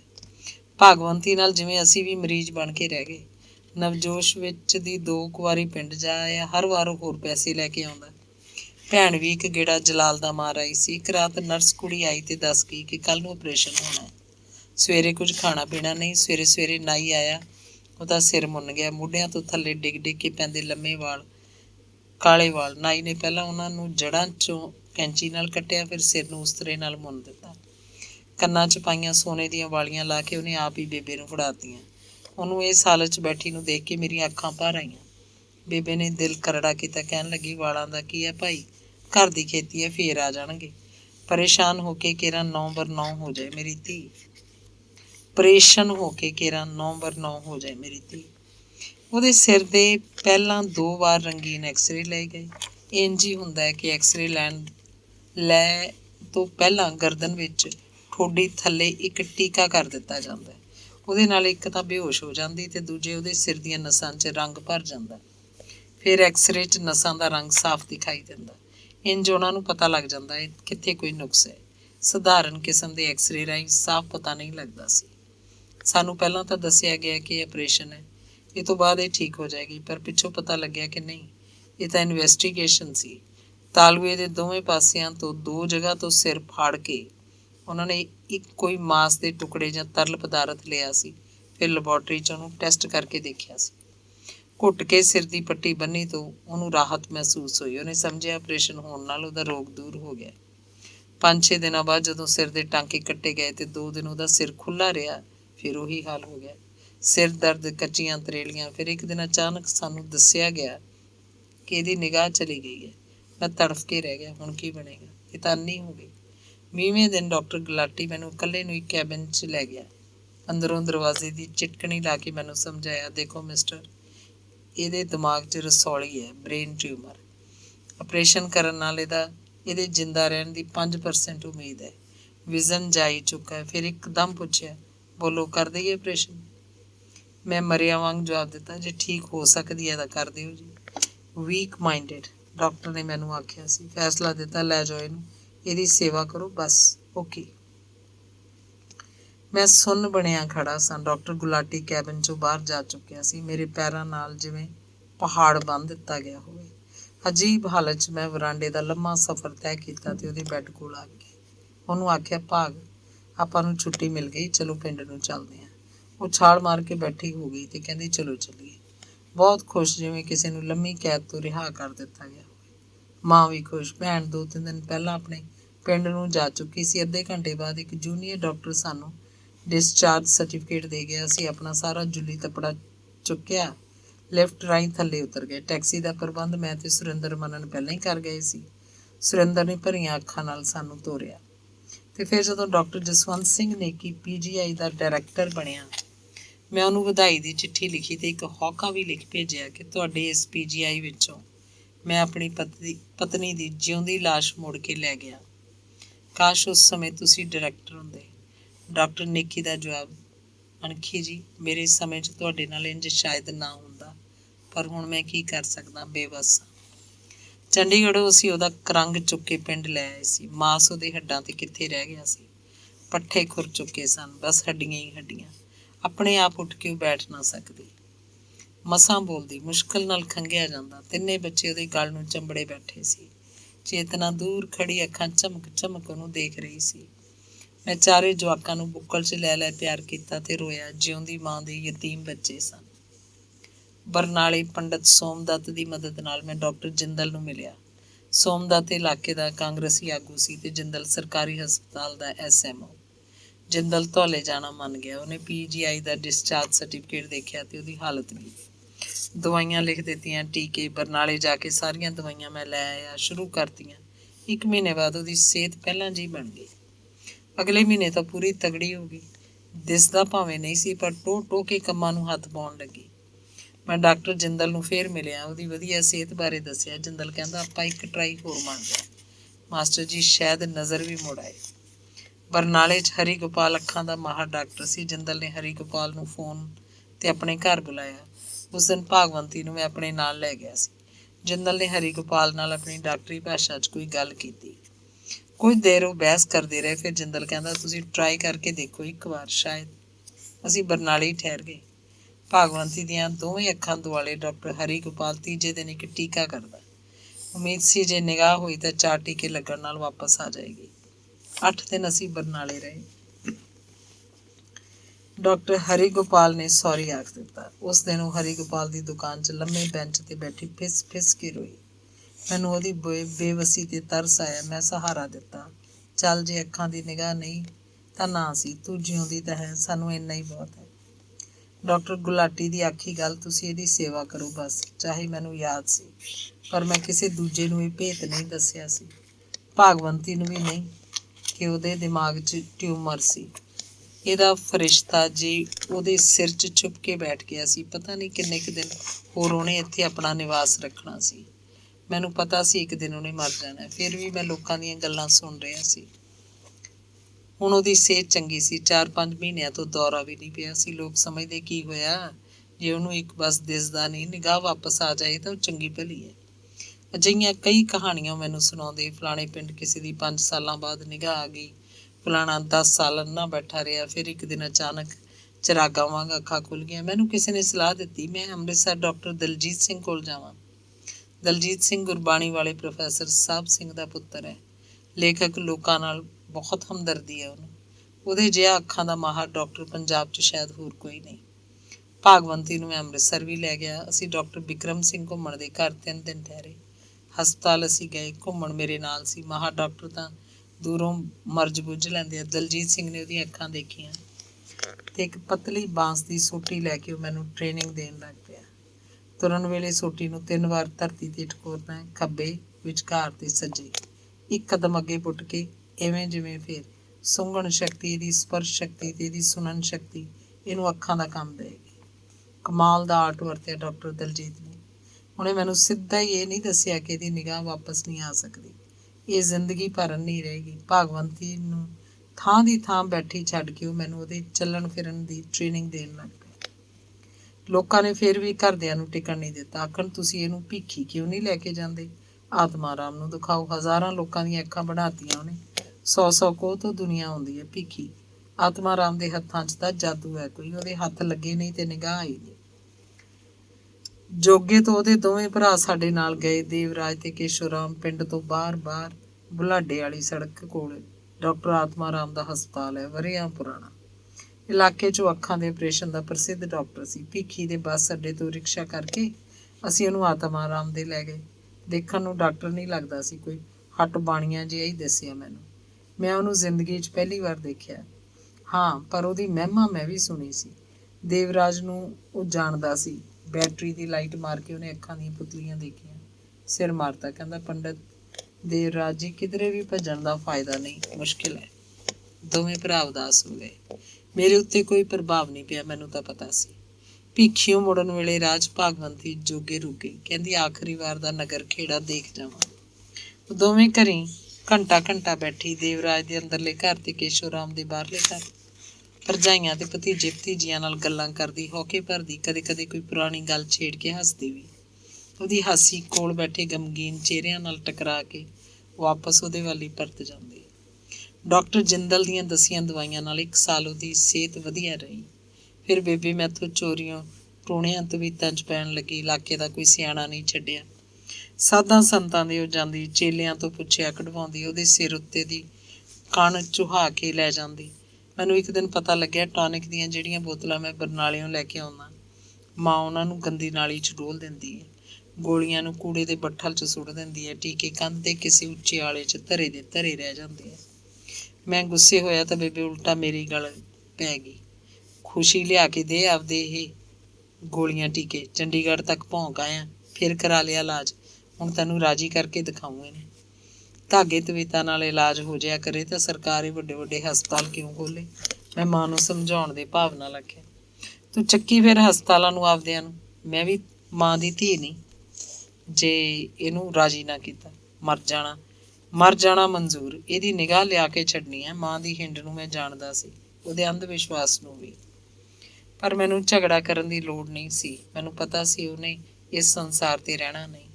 ਪਰਸ਼ੋਤਮ ਮੈਨੂੰ ਇੱਕ ਸ਼ਾਮ ਬੱਸ ਅੱਡੇ 'ਤੇ ਮਿਲਿਆ। ਚਾਹੇ ਉਹਦੀ ਸ਼ਰਾਬ ਪੀਤੀ ਸੀ, ਪਰ ਆਖਣ ਲੱਗਿਆ, ਅਣਖੀ ਜੀ ਤੁਸੀਂ ਆਪ ਸਿਆਣੇ ਹੋ, ਤੁਹਾਨੂੰ ਕੀ ਸਮਝਾਵਾਂ ਮੈਂ। ਤੁਸੀਂ ਆਪਣਾ ਘਰ ਖਰਾਬ ਨਾ ਕਰੋ। ਮੈਨੂੰ ਲੁਧਿਆਣੇ ਡਾਕਟਰ ਚਾਵਲਾ ਨੇ ਉਸੇ ਦਿਨ ਦੱਸਤਾ ਸੀ, ਤੁਸੀਂ ਆਪਣੇ ਬੱਚਿਆਂ ਵੱਲ ਧਿਆਨ ਦਿਓ। ਬੱਚਿਆਂ ਦੀ ਪੜ੍ਹਾਈ ਵੱਲ ਮੇਰਾ ਕੋਈ ਧਿਆਨ ਨਹੀਂ ਰਹਿ ਗਿਆ ਸੀ। ਮੈਨੂੰ ਨਹੀਂ ਪਤਾ ਸੀ ਉਹ ਕਿਹੜੀ ਜਮਾਤ 'ਚ ਪੜ੍ਹਦੇ ਆ। ਉਹਨਾਂ ਦੇ ਪਾਲਣ ਪੋਸ਼ਣ ਦਾ ਕੰਮ ਨਵਜੋਸ਼ ਦੀ ਘਰ ਵਾਲੀ ਕਰਦੀ ਜਾਂ ਮੇਰੀ ਮਾਂ। ਪਰ ਮਾਂ ਤਾਂ ਭਾਗਵੰਤੀ ਨੂੰ ਹੀ ਸੰਭਾਲਦੀ ਤੇ ਉਹਦੀ ਸਿੱਧਰੀ ਧੀ ਚੇਤਨਾ ਨੂੰ। ਜਦੋਂ ਹੀ ਮੈਂ ਉਹਦੀ ਦਵਾਈ ਬੂਟੀ ਛੱਡੀ, ਮੇਰਾ ਪੈਰ ਘਰੋਂ ਬਾਹਰ ਨਿਕਲ ਗਿਆ। ਉੱਧਰ ਬੇਬੇ ਉਹਨੂੰ ਬਚਾਉਣ ਖਾਤਰ ਤੇ ਉਹਦੀ ਨਿਗਾਹ ਵਾਪਸ ਲਿਆਉਣ ਦੀ ਆਸ ਵਿੱਚ ਪਤਾ ਨਹੀਂ ਕਿਤੇ ਭੌਂਕਦੀ ਫਿਰਦੀ ਰਹਿੰਦੀ। ਹੁਣ ਮੈਂ ਉਹਨਾਂ ਵੱਲ ਧਿਆਨ ਦੇਣਾ ਉੱਕਾ ਹੀ ਛੱਡ ਦਿੱਤਾ। ਇੱਕ ਵਾਰ ਮੈਂ ਸੁਣਿਆ ਬੇਬੇ ਭਿੱਖੀ ਤੋਂ ਪਰੇ ਕਿਸੇ ਪਿੰਡ ਜਾਂਦੀ ਹੈ। ਉੱਥੇ ਚੇਲੇ ਖੇਡ ਕੇ ਪੁੱਛ ਕੱਢਦੇ ਆ। ਉਹ ਬੇਬੇ ਨੂੰ ਧਰਤੀ 'ਤੇ ਬਿਠਾ ਲੈਂਦੇ ਆ ਤੇ ਉਹਦੇ ਸਿਰ 'ਚ ਪੂਲੇ ਥੱਪੜ ਮਾਰਦੇ ਆ। ਦਿਮਾਗ ਹਿਲਾ ਕੇ ਅਵਾ ਤਵਾ ਬੋਲਣ ਲੱਗਦੀ ਹੈ। ਸੁਣਨ ਵਾਲੇ ਹੈਰਾਨ ਰਹਿ ਜਾਂਦੇ ਆ ਕਿ ਚੇਲਿਆਂ ਨੇ ਆਪਣੀ ਕਲਾ ਨਾਲ ਬੁੜੀ ਤੋਂ ਕੁਝ ਅਖਵਾ ਲਿਆ। ਬੇਬੇ ਉੱਥੇ ਜਾਣੋਂ ਹਟਦੀ ਨਹੀਂ ਸੀ। ਮੈਂ ਇਹ ਵੀ ਸੁਣਿਆ ਕਿ ਉਹਨਾਂ ਨੇ ਉਹਨੂੰ 2-3 ਵਾਰ ਕੁੱਟਿਆ ਵੀ ਸੀ। ਥੱਪੜਾਂ ਨਾਲ ਉਹਦਾ ਸਿਰ ਹੀ ਨਹੀਂ, ਮੂੰਹ ਵੀ ਭੰਨਿਆ ਸੀ। ਪਰ ਫਿਰ ਵੀ ਉੱਥੇ ਜਾਂਦੀ, ਅੱਧ ਪਾਗਲ ਜੀ ਬਣੀ ਫਿਰਦੀ ਰਹਿੰਦੀ। ਨੂੰਹ ਸੱਸ ਦੋਵੇਂ ਇੱਕੋ ਜਿਹੀਆਂ ਸੀ। ਟੂਣੇ ਟਮਾਣਾ 'ਚ ਦੋਵਾਂ ਦਾ ਪੱਕਾ ਵਿਸ਼ਵਾਸ ਸੀ। ਪੇਟੀ ਖੇਸਾਂ, ਦੌੜਿਆਂ, ਚਾਦਰਾਂ, ਚਤਈਆਂ, ਸੂਟਾਂ ਦੇ ਕੱਪੜਿਆਂ, ਗੜਵੀਆਂ, ਗਲਾਸਾਂ ਨਾਲ ਭਰੀ ਹੋਈ ਸੀ। ਨੂੰਹ ਸੱਸ ਨੇ ਪੁੰਨਦਾਨ ਸ਼ੁਰੂ ਕਰਤਾ। ਪੇਟੀ ਖਾਲੀ ਹੋਣ ਲੱਗੀ। ਕੰਨਾਂ ਦੀਆਂ ਸੋਨੇ ਦੀਆਂ ਵਾਲੀਆਂ ਤੇ ਗਲ ਦੀ ਜੰਜੀਰ ਵੇਚਦੀ, ਜਾਂ ਸ਼ਾਇਦ ਉਹ ਵੀ ਪੁੰਨ ਕਰਤੀਆਂ ਹੋਣਗੀਆਂ। ਮਾਂ ਨੇ ਹੁਣ ਘਰ ਲੁਟਾਉਣਾ ਸ਼ੁਰੂ ਕਰਤਾ ਸੀ। ਕੀ ਹੈ, ਜੇ ਕਿਤੇ ਉਹਦੀ ਨੂੰਹ ਦੀ ਨਿਗਾਹ ਵਾਪਸ ਆ ਜਾਏ ਤਾਂ ਉਹ ਬਚ ਹੀ ਰਹੇ। ਉਹਦਾ ਫੇਰ ਉਹੀ ਬੁਰਾ ਹਾਲ ਸੀ। ਚੌਥੇ ਪੰਜਵੇਂ ਦਿਨ ਹੀ ਦੌਰਾ ਪੈਂਦਾ। ਬਿਸਤਰੇ 'ਚੋਂ ਪਿਸ਼ਾਬ ਨਿਕਲ ਜਾਂਦਾ। ਉਹਦੇ ਪੱਠਿਆਂ ਦਾ ਮਾਸ ਖੁਰਨ ਲੱਗ ਪਿਆ ਸੀ। ਬਿਸਤਰੇ ਤੋਂ ਉਤਰ ਕੇ ਉਹ ਤੋਂ ਮਸਾਂ ਹੀ ਸੁਆਹ ਵਾਲੇ ਬੱਠਲ 'ਚ ਹਾਜ਼ਤ ਬੈਠਿਆ ਜਾਂਦਾ। ਉਹਦੀਆਂ ਲੱਤਾਂ ਨਕਾਰਾਂ ਹੋ ਚੁੱਕੀਆਂ ਸੀ। ਬੇਬੇ ਉਹਦਾ ਸਾਰਾ ਨਰਕ ਭੋਗਦੀ। ਸਬਾਤ 'ਚ ਮੈਥੋਂ ਉਹਨਾਂ ਕੋਲ ਰਾਤ ਨੂੰ ਸੁੱਤਾ ਨਾ ਜਾਂਦਾ। ਮੁਰਦਾਰ ਦਾ ਮੁਸ਼ਕ ਨੀਂਦ ਨਹੀਂ ਆਉਣ ਦਿੰਦਾ ਸੀ। ਤੇ ਫਿਰ ਬੇਬੇ ਭਾਗਵੰਤੀ ਤੇ ਚੇਤਨਾ ਨੂੰ ਲੈ ਕੇ ਦਰਵਾਜ਼ੇ 'ਚ ਪੈਣ ਲੱਗੀ। ਆਰਤੀ ਤੇ ਬਿੱਟੂ ਨਵਜੋਸ਼ ਹੋਰਾਂ ਕੋਲ ਦੂਜੀ ਸਬਾਤ 'ਚ ਪੈ ਜਾਂਦੇ। ਨਵਜੋਸ਼ ਦੇ ਆਪਣੇ ਵੀ 3 ਬੱਚੇ ਸੀ, 2 ਮੁੰਡੇ 1 ਕੁੜੀ। ਲੀਲਾ ਬਾਹਰਲੇ ਘਰ ਬਾਬੇ ਕੋਲ ਪੈਂਦਾ। ਆਪਣੀ ਸਬਾਤ 'ਚ ਰਾਤ ਨੂੰ ਮੈਂ ਇਕੱਲਾ ਪੈਂਦਾ। ਕਿੰਨੇ ਇਕਾਂਤ ਭਰੇ ਦਿਨ ਸਨ। ਮੈਂ ਰਾਤ ਨੂੰ ਹਮੇਸ਼ਾ 1 ਵਜੇ ਤੋਂ ਬਾਅਦ ਸੌਂਦਾ। ਮੇਰੇ ਸਿਰਹਾਣੇ ਵਾਲੀ ਕੰਧ ਤੇ ਬਿਜਲੀ ਦਾ ਬੱਲਬ ਜਗ ਰਿਹਾ ਹੁੰਦਾ। ਸੱਜੇ ਹੱਥ ਕਿਤਾਬਾਂ ਵਾਲੀ ਲੱਕੜ ਦੀ ਅਲਮਾਰੀ ਸੀ। ਮੇਜ਼ ਤੇ ਆਲ ਇੰਡੀਆ ਰੇਡੀਓ ਦਾ ਉਰਦੂ ਪ੍ਰੋਗਰਾਮ ਚੱਲਦਾ ਰਹਿੰਦਾ। ਮੈਂ ਜਾਂ ਤਾਂ ਪੜ੍ਹਦਾ ਜਾਂ ਲਿਖਦਾ ਹੁੰਦਾ, ਕੋਈ ਅਨੁਵਾਦ ਕਰਦਾ। ਉਰਦੂ ਪ੍ਰੋਗਰਾਮ 1 ਵਜੇ ਖਤਮ ਹੁੰਦਾ। ਬਸ ਉਹ ਮੁਕਾ ਕੇ ਮੈਂ ਸੌਣ ਦੀ ਕੋਸ਼ਿਸ਼ ਕਰਦਾ। ਸਵੇਰੇ 4 ਵਜੇ ਫਿਰ ਜਾਗ ਆ ਜਾਂਦੀ। ਸੁਬਾਹ 'ਚ ਸਟੋਵ ਹੁੰਦਾ, ਚਾਹ ਪੱਤੀ, ਖੰਡ ਤੇ ਦੁੱਧ ਵੀ। ਆਪ ਹੀ ਮੈਂ ਚਾਹ ਦਾ ਗਲਾਸ ਬਣਾਉਂਦਾ, ਪੜ੍ਹਨ ਲਿਖਣ ਬੈਠ ਜਾਂਦਾ। ਕਦੇ ਕਦੇ ਤਾਂ 3 ਵਜੇ ਅੱਖ ਖੁੱਲ੍ਹ ਜਾਂਦੀ। ਉਹਨਾਂ ਦਿਨਾਂ 'ਚ ਮੈਂ ਸਾਹਿਤਕ ਕੰਮ ਬਹੁਤ ਕੀਤਾ। ਨਾਵਲ, ਕਹਾਣੀਆਂ ਪੜ੍ਹੀਆਂ ਵੀ ਬਹੁਤ। ਉਰਦੂ, ਹਿੰਦੀ, ਪੰਜਾਬੀ, ਅੰਗਰੇਜ਼ੀ ਦੀ ਵੀ ਕਿਤਾਬ ਮਿਲ ਜਾਂਦੀ। ਉਹਨਾਂ ਦਿਨਾਂ 'ਚ ਮੈਂ ਜਲੰਧਰ ਤੋਂ ਤਸਵੀਰ ਨਾਂ ਦਾ ਇੱਕ ਫਿਲਮੀ ਮੈਗਜ਼ੀਨ ਨਵਾਂ ਛਪਣਾ ਸ਼ੁਰੂ ਹੋਇਆ ਸੀ। ਕੁਲਦੀਪ ਸਿੰਘ ਗਿੱਲ ਉਹਦਾ ਐਡੀਟਰ ਸੀ। ਹਰ ਮਹੀਨੇ ਉਹ ਮੇਰੀ ਇੱਕ ਅਨੁਵਾਦਿਤ ਕਹਾਣੀ ਛਾਪਦਾ। ਕਿਸੇ ਮਹੀਨੇ 2 ਕਹਾਣੀਆਂ ਵੀ। ਸਾਰਿਕਾ ਨੇ ਮੋਹਨ ਰਾਕੇਸ਼ ਅੰਕ ਛਾਪਿਆ ਤਾਂ ਉਸ ਵਿਚਲੀਆਂ ਸਾਰੀਆਂ 8-10 ਕਹਾਣੀਆਂ ਮੈਂ ਅਨੁਵਾਦ ਕਰਕੇ ਤਸਵੀਰ 'ਚ ਛਪਾਤੀਆਂ। ਤਸਵੀਰ ਵਾਲੇ ਇੱਕ ਕਹਾਣੀ ਦੇ ਮੈਨੂੰ 25 ਰੁਪਏ ਦਿੰਦੇ। ਉਹਨਾਂ ਦਿਨਾਂ 'ਚ ਉਰਦੂ, ਹਿੰਦੀ ਵਿੱਚੋਂ ਮੈਂ ਕੋਈ 50 ਕਹਾਣੀਆਂ ਅਨੁਵਾਦ ਕਰਤੀਆਂ ਹੋਣਗੀਆਂ। ਕਮਲੇਸ਼ਵਰ, ਸੁਦੀਪ, ਸ਼੍ਰੀਮਤੀ ਵਿਜੇ ਚੌਹਾਨ, ਸੇਰਾ, ਯਾਤਰੀ, ਸੁਰਿੰਦਰ ਅਰੋੜਾ, ਹੋਰ ਕਈ ਹਿੰਦੀ ਲੇਖਕ ਸੀ ਜਿਨ੍ਹਾਂ ਦੀਆਂ ਕਈ ਕਹਾਣੀਆਂ ਮੈਂ ਅਨੁਵਾਦ ਕੀਤੀਆਂ। ਹਰ ਹਫ਼ਤੇ ਮੈਂ 1-2 ਰਾਤਾਂ ਘਰੋਂ ਬਾਹਰ ਰਹਿੰਦਾ। ਸ਼ਨੀਚਰ ਐਤਵਾਰ ਨੂੰ ਤਾਂ ਜ਼ਰੂਰ ਹੀ। ਬਾਹਰ ਰਹਿ ਕੇ ਬਸ ਇੱਕੋ ਸ਼ੁਗਲ ਹੁੰਦਾ, ਸ਼ਰਾਬ, ਊਟ ਪਟਾਂਗ ਗੱਲਾਂ। ਇੰਝ ਕਰਨ ਨਾਲ ਮੈਨੂੰ ਆਪਣਾ ਦੁੱਖ ਭੁੱਲਿਆ ਰਹਿੰਦਾ। ਉਹਨਾਂ ਦਿਨਾਂ 'ਚ ਆਪਣੇ ਦੁੱਖ ਨੂੰ ਲੈ ਕੇ ਮੈਂ ਕਹਾਣੀਆਂ ਵੀ ਕਈ ਲਿਖੀਆਂ, ਜਿਨ੍ਹਾਂ 'ਚੋਂ ਐਮਰਜੈਂਸੀ, ਉਸ ਦਾ ਦੁੱਖ, ਅਧੂਰੀ ਬਹਿਸ ਦਾ ਜ਼ਹਿਰ, ਕੋਈ ਨਹੀਂ ਆਏਗਾ ਤੇ ਕੀ ਪਤਾ ਸੀ, ਬਹੁਤ ਚਰਚਿਤ ਹੋਈਆਂ। ਤ੍ਰੈਮਾਸਿਕ ਮੁਹਾਂਦਰਾ ਲਈ ਪ੍ਰੀਤਮ ਸਿੰਘ ਰਾਹੀ ਨੇ ਮੇਰੇ ਤੋਂ ਕਹਾਣੀ ਮੰਗੀ। ਸ਼ਰਤ ਸੀ ਕਹਾਣੀ ਅਣਛਪੀ ਹੋਵੇ। ਮੈਨੂੰ ਹੋਰ ਕੁਝ ਸੁਝਦਾ ਹੀ ਨਹੀਂ ਸੀ। ਮੇਰਾ ਅੰਦਰ ਭਰਿਆ ਪਿਆ ਸੀ। ਕੜ ਕਰਕੇ ਮੈਂ ਫਟ ਪਿਆ ਤੇ ਉਹਦਾ ਦੁੱਖ ਕਹਾਣੀ ਲਿਖ ਕੇ ਰਾਹੀ ਨੂੰ ਫੜਾ ਆਇਆ। ਕਈ ਦੋਸਤਾਂ ਤੇ ਰਿਸ਼ਤੇਦਾਰਾਂ ਦੀਆਂ ਚਿੱਠੀਆਂ ਆਈਆਂ ਕਿ ਉਹ ਇਸ ਕਹਾਣੀ ਨੂੰ ਪੜ੍ਹ ਕੇ ਰੋਏ ਹਨ। ਮੰਜੇ ਨਾਲ ਮੰਜਾ ਹੋਈ ਪਈ ਭਾਗਵੰਤੀ ਨੂੰ ਮੈਂ ਇਹ ਕਹਾਣੀ ਰਸਾਲੇ 'ਚੋਂ ਪੜ੍ਹ ਕੇ ਸੁਣਾਈ। ਜਿਉਂ ਮੈਂ ਪੜ੍ਹਦਾ ਜਾ ਰਿਹਾ ਸੀ, ਉਹਦੀਆਂ ਬੇਜਾਨ ਅੱਖਾਂ 'ਚ ਪਾਣੀ ਪਰਲ ਵਹਿੰਦਾ ਜਾਂਦਾ ਸੀ। ਫਿਰ ਜਦੋਂ ਵੀ ਮੈਂ ਉਸ ਕਹਾਣੀ ਨੂੰ ਪੜ੍ਹਿਆ ਤਾਂ ਰੋਇਆ। ਇਹਨਾਂ ਦਿਨਾਂ 'ਚ ਮਹੱਤਵਪੂਰਨ ਰਚਨਾ ਜੋ ਲਿਖੀ ਗਈ ਉਹ ਸੀ ਸੁਲਗ ਦੀ ਰਾਤ ਨਾਵਲ। ਹੁਣ ਸੋਚਦਾ ਉਹਨਾਂ ਦਿਨਾਂ ਦੀ ਆਪਣੀ ਹਿੰਮਤ ਤੇ ਹੈਰਾਨੀ ਹੋਣ ਲੱਗਦੀ ਹੈ। ਜਿੰਨਾ ਕੰਮ ਮੈਂ ਉਹਨਾਂ 2-2.5 ਸਾਲਾਂ 'ਚ ਕਰ ਗਿਆ, ਉਹਨਾਂ ਸ਼ਾਇਦ ਫੇਰ ਕਦੇ 4-5 ਸਾਲਾਂ 'ਚ ਵੀ ਨਹੀਂ ਕੀਤਾ। 2 ਨਾਵਲ ਖੁਦ ਲਿਖੇ, 14-15 ਕਹਾਣੀਆਂ, 2 ਨਾਵਲ ਅਨੁਵਾਦ ਕੀਤੇ, ਇੱਕ ਵੱਡਾ ਨਾਵਲ 400 ਸਫ਼ੇ ਦਾ, 50 ਕਹਾਣੀਆਂ ਦਾ ਅਨੁਵਾਦ। ਘਰ ਮੈਂ ਕਿੰਨਾ ਕੁ ਟਿਕਦਾ ਸੀ, ਫਿਰ ਵੀ ਇੰਨਾ ਕੰਮ। ਸਾਰਿਕਾ 'ਚ ਪ੍ਰਕਾਸ਼ਿਤ ਗਰਦਿਸ਼ ਦੇ ਦਿਨ ਨੂੰ ਮੈਂ ਦੁਬਾਰਾ ਪੰਜਾਬੀ 'ਚ ਲਿਖਿਆ ਤੇ ਉਹਦੇ ਨਾਲ ਆਪਣੀ ਵਰਤਮਾਨ ਦਸ਼ਾ ਵੀ ਜੋੜ ਦਿੱਤੀ। ਗਰਦਿਸ਼ ਦੇ ਦਿਨ ਸਿਰਲੇਖ ਨਾਲ ਹੀ ਆਰਸੀ 'ਚ ਛਪਿਆ।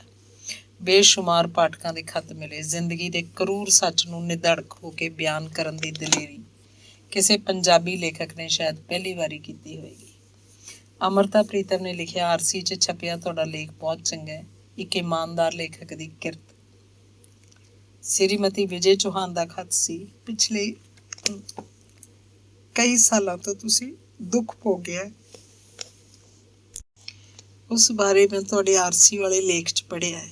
ਇਹ ਸਾਰਾ ਜ਼ਹਿਰ ਹਜ਼ਮ ਕਰਨ ਦੀ ਬਜਾਏ ਇਹਨੂੰ ਕਾਗਜ਼ 'ਤੇ ਕੱਢੋ, ਸਾਹਿਤ ਦੇ ਰੂਪ 'ਚ। ਤੁਹਾਡੀ ਕਲਮ ਦੀ ਤੰਦਰੁਸਤੀ ਕਾਇਮ ਰਹਿਣੀ ਚਾਹੀਦੀ ਹੈ। ਉਹਨਾਂ ਦਿਨਾਂ 'ਚ ਕਿਸੇ ਕੁੜੀ ਦਾ ਖੱਤ ਮਿਲਦਾ ਤਾਂ ਚੰਗਾ ਲੱਗਦਾ। ਕਹਿੰਦੇ ਨੇ ਖੱਤ ਅੱਧੀ ਮੁਲਾਕਾਤ ਹੁੰਦਾ ਹੈ। ਇੱਕ ਖੱਤ ਪਟਿਆਲੇ ਤੋਂ ਕਿਸੇ ਦਾ ਮਿਲਿਆ ਸੀ। ਉਹਨੇ ਅੱਧੇ ਸਫ਼ੇ ਦਾ ਜਵਾਬ ਮੈਂ 4 ਸਫ਼ਿਆਂ 'ਚ ਲਿਖ ਕੇ ਭੇਜਿਆ ਤੇ ਫਿਰ ਉਹਦਾ ਇੱਕ ਹੋਰ ਖੱਤ। ਖੱਤਾਂ ਦਾ ਸਿਲਸਿਲਾ 4-5 ਮਹੀਨੇ ਚੱਲਿਆ। ਅਨੇਕ ਖੱਤ ਮੈਂ ਲਿਖੇ, ਅਨੇਕ ਖੱਤ ਉਹਨੇ ਲਿਖੇ ਤੇ ਫਿਰ ਇੱਕ ਛੋਟੀ ਜਿਹੀ ਮੁਲਾਕਾਤ। ਮੈਂ ਇੱਕ ਕਹਾਣੀ ਲਿਖੀ, ਹੁਣ ਕਦ ਮਿਲੀ ਹੈ ਪ੍ਰਿਆ। ਇਹ ਕਹਾਣੀ ਨਾਗਮਣੀ 'ਚ ਛਪੀ। ਮੈਨੂੰ ਪਤਾ ਸੀ ਉਹ ਨਾਗਮਣੀ ਦੀ ਪਾਠਕ ਹੈ। ਮੁੜ ਉਹਦਾ ਕਦੇ ਕੋਈ ਖੱਤ ਨਾ ਮਿਲਿਆ। ਕਹਾਣੀ ਉਹਨੇ ਜ਼ਰੂਰ ਪੜ੍ਹ ਲਈ ਹੋਏਗੀ। ਕਹਾਣੀ 'ਚ ਸ਼ਾਇਦ ਮੈਂ ਕੋਈ ਹੱਦ ਪਾਰ ਕਰ ਗਿਆ ਸੀ। ਉਹਦੀ ਚੁੱਪ ਦੀ ਇੱਕ ਕਸਕ ਜਿਹੀ ਅੱਜ ਵੀ ਮੇਰੇ ਜ਼ਹਿਨ 'ਚ ਕਿਧਰੇ ਨਾ ਕਿਧਰੇ ਅਟਕੀ ਹੋਈ ਹੈ। ਭਾਗਵੰਤੀ ਦੇ ਮਰਨ ਤੋਂ 1 ਮਹੀਨਾ ਪਹਿਲਾਂ ਉਹਦਾ ਬਹੁਤ ਬੁਰਾ ਹਾਲ ਹੋ ਗਿਆ ਸੀ। ਜਦੋਂ ਮੈਂ ਸਕੂਲੋਂ ਆਉਂਦਾ, ਉਹਦੀ ਹਾਲਤ ਨੂੰ ਦੇਖ ਕੇ ਮੇਰਾ ਦਿਮਾਗ ਸੁੰਨ ਦਾ ਸੁੰਨ ਰਹਿ ਜਾਂਦਾ। ਇਹੀ ਹਾਲਤ ਪਤਾ ਨਹੀਂ ਕਿੰਨੇ ਕੁ ਮਹੀਨੇ ਹੋਰ ਰਹੇਗੀ। ਇਹ ਸੋਚ ਕੇ ਮੈਂ ਹੋਰ ਵੀ ਦੁਖੀ ਹੁੰਦਾ। ਸੋਚਦਾ ਹੁਣ ਤਾਂ ਰੱਬ ਇਹਨੂੰ ਲੈ ਹੀ ਜਾਵੇ। ਬੇਬੇ ਉਹਦੇ ਮੂੰਹ 'ਚ ਖਿਚੜੀ ਜਾਂ ਭੁੰਨੀ ਕਣਕ ਦਾ ਦਲੀਆ ਪਾਉਂਦੀ। ਜਿੰਨਾ ਵੀ ਉਹ ਮੂੰਹ 'ਚ ਪਾਈ ਜਾਂਦੀ ਉਹ ਖਾਈ ਜਾਂਦੀ। ਮੂੰਹ ਬੋਲ ਕੇ ਬਸ ਨਹੀਂ ਆਖਦੀ ਸੀ। ਹਾਂ ਨਾ ਕਹਿਣ ਦੀ ਸੁਰਤ ਵੀ ਨਹੀਂ ਰਹਿ ਗਈ ਸੀ। ਟੱਟੀ ਪਿਸ਼ਾਬ ਬਿਸਤਰੇ 'ਚ ਹੀ ਕਰਦੀ। 15 ਦਿਨ ਪਹਿਲਾਂ ਉਹ ਬਿਲਕੁਲ ਚੁੱਪ ਹੋ ਗਈ। ਉਹਨਾਂ ਦਿਨਾਂ 'ਚ ਪੰਜਾਬ ਸਕੂਲ ਸਿੱਖਿਆ ਬੋਰਡ ਨੇ ਚੰਡੀਗੜ੍ਹ 3 ਰੋਜ਼ਾ ਕਾਨਫਰੰਸ ਕੀਤੀ। ਪੰਜਾਬ ਭਰ ਦੇ ਅਧਿਆਪਕ ਲੇਖਕਾਂ ਨੂੰ ਬੁਲਾਇਆ ਗਿਆ। ਮੈਂ ਵੀ ਗਿਆ। DPI ਸੁਖਮਿੰਦਰ ਸਿੰਘ ਸੀ। ਡਾਕਟਰ ਆਤਮ ਹਮਰਾਹੀ ਉਹਦੇ ਨੇੜੇ ਸੀ। ਉਹਦੀ ਸਿਫਾਰਿਸ਼ ਲਵਾ ਕੇ ਮੈਂ ਆਪਣੀ ਬਦਲੀ ਬਰਨਾਲੇ ਦੀ ਕਰਵਾ ਲਈ। ਮਨ 'ਚ ਸੀ ਕਿ ਮੈਂ ਬਰਨਾਲੇ ਰਹਿਣ ਲੱਗਾਂਗਾ, ਧੌਲੇ ਜਾਵਾਂਗਾ ਹੀ ਨਹੀਂ। ਪਹਿਲਾਂ ਕਿਰਾਏ ਦਾ ਮਕਾਨ ਲੈ ਕੇ ਰਹਿ ਪਵਾਂਗਾ, ਫਿਰ ਔਖਾ ਸੁਖਾਲਾ ਹੋ ਕੇ ਆਪਣਾ ਮਕਾਨ ਬਣਾ ਲਾਂਗਾ। ਮੇਰੇ ਬੱਚੇ ਬਰਨਾਲੇ ਦੇ ਸਕੂਲਾਂ ਕਾਲਜਾਂ 'ਚ ਪੜ੍ਹਨਗੇ। ਕੱਚਾ ਕਾਲਜ ਰੋਡ 'ਤੇ 6 ਵਿਸਵੇ ਦਾ ਇੱਕ ਖਾਲੀ ਪਲਾਟ ਲੈ ਕੇ ਮੈਂ ਰੱਖਿਆ ਹੋਇਆ ਸੀ। ਬਦਲੀ ਦਾ ਆਰਡਰ ਲੈ ਕੇ ਮੈਂ ਪਿੰਡ ਆਇਆ ਤਾਂ ਦੇਖਿਆ ਨਵਜੋਸ਼ ਦੀ ਘਰਵਾਲੀ ਸਿਲਾਈ ਮਸ਼ੀਨ 'ਤੇ ਪਤਲੇ ਲੱਠੇ ਦੀ ਸਲਵਾਰ ਕਮੀਜ਼ ਸਿਉਂ ਰਹੀ ਸੀ। ਮੈਂ ਉਹਦੇ ਵੱਲ ਝਾਕਿਆ ਤਾਂ ਉਹਨੇ ਅੱਖਾਂ ਭਰ ਲਈਆਂ। 2 ਨਵੰਬਰ 1976 ਨੂੰ ਮੈਂ ਬਰਨਾਲੇ ਹਾਜ਼ਰ ਹੋਇਆ ਸੀ। 12 ਨਵੰਬਰ ਨੂੰ ਉਹ ਤੁਰ ਗਈ। ਸਾਰੇ ਟੱਬਰ ਨੇ ਸੁੱਖ ਦਾ ਸਾਹ ਲਿਆ। ਉਹਦੇ ਕਰੰਗ ਸਰੀਰ 'ਚੋਂ ਉਹਦੇ ਮੁਰਦਾ ਸਾਹ ਮਸਾਂ ਆਜ਼ਾਦ ਹੋਏ। ਉਹਦੀ ਚਿਖਾਂ ਨੂੰ ਤੀਲੀ ਦਿਖਾ ਕੇ ਮੈਂ ਰੱਜ ਕੇ ਰੋਇਆ। ਜਿਉਂ-ਜਿਉਂ ਸਿਵੇ ਦੀਆਂ ਲਾਟਾਂ ਉੱਚੀਆਂ ਹੁੰਦੀਆਂ ਜਾਂਦੀਆਂ ਜਿਉਂ-ਜਿਉਂ ਸਿਵੇ ਦੀਆਂ ਲਾਟਾਂ ਉੱਚੀਆਂ ਹੁੰਦੀਆਂ ਜਾਂਦੀਆਂ, ਮੇਰੀਆਂ ਅੱਖਾਂ 'ਚੋਂ ਪਾਣੀ ਵਗ-ਵਗ ਮੇਰਾ ਮਨ ਹੌਲਾ ਹੋਈ ਜਾਂਦਾ। ਉਹਦੇ ਭੋਗ 'ਤੇ 250-300 ਬੰਦਿਆਂ ਦਾ ਇਕੱਠ ਸੀ। ਬਾਅਦ 'ਚ ਮੈਂ ਸਭ ਨੂੰ ਚਿੱਠੀ ਛਪਵਾ ਕੇ ਭੇਜੀ। ਉਹਨਾਂ ਨੂੰ ਵੀ ਜਿਨ੍ਹਾਂ ਨੇ ਖਤਾਂ ਰਾਹੀਂ ਅਫਸੋਸ ਕੀਤਾ ਸੀ। ਜਿੰਨਾ ਕੁ ਮੈਂ ਚੰਗਾ ਬਣ ਸਕਿਆ, ਇਹ ਸਭ ਉਸੇ ਦੀ ਦੇਣ ਹੈ। ਉੱਜੜ ਰਾਹਾਂ 'ਤੇ ਤੁਰਨ ਤੋਂ ਉਹ ਮੈਨੂੰ ਸਦਾ ਹੀ ਰੋਕਦੀ ਟੋਕਦੀ ਰਹਿੰਦੀ ਅਤੇ ਫਿਰ ਮੇਰੇ ਲੇਖਕ ਬਣ ਜਾਣ 'ਚ ਉਹਦਾ ਬਹੁਤ ਹੱਥ ਰਿਹਾ। 22 ਸਾਲ ਦਾ ਸਮਾਂ ਥੋੜ੍ਹਾ ਨਹੀਂ ਹੁੰਦਾ, ਪਰ ਉਹ ਤਾਂ ਜਿਵੇਂ ਕੱਲ੍ਹ ਆਈ ਅਤੇ ਅੱਜ ਚਲੀ ਗਈ ਹੋਵੇ। ਸਭ ਕੁਝ ਹੀ ਬੀਤਿਆ ਸੁਪਨਾ ਬਣ ਕੇ ਰਹਿ ਗਿਆ। ਜ਼ਿੰਦਗੀ ਵੀ ਅਜੀਬ ਖੇਡ ਹੈ। ਕਿੰਝ ਕੋਈ ਮਿਲਦਾ ਅਤੇ ਇੰਨਾ ਚਿਰ ਕੋਲ ਰਹਿ ਕੇ ਛੱਡ ਜਾਂਦਾ। ਲੱਗਦਾ ਮੇਰਾ ਕੋਈ ਸੰਸਾਰ 'ਚ ਨਹੀਂ ਰਹਿ ਗਿਆ। ਤੁਸੀਂ ਖੁਦ ਆ ਕੇ ਜਾਂ ਖਤ ਲਿਖ ਕੇ ਮੈਨੂੰ ਜੋ ਦਿਲਾਸਾ ਦਿੱਤਾ ਅਤੇ ਮੇਰੇ ਦੁੱਖ 'ਚ ਸ਼ਰੀਕ ਹੋਏ, ਮੇਰੇ ਲਈ ਉਹ ਬਹੁਤ ਹੈ। ਤੁਹਾਡਾ ਧੰਨਵਾਦ।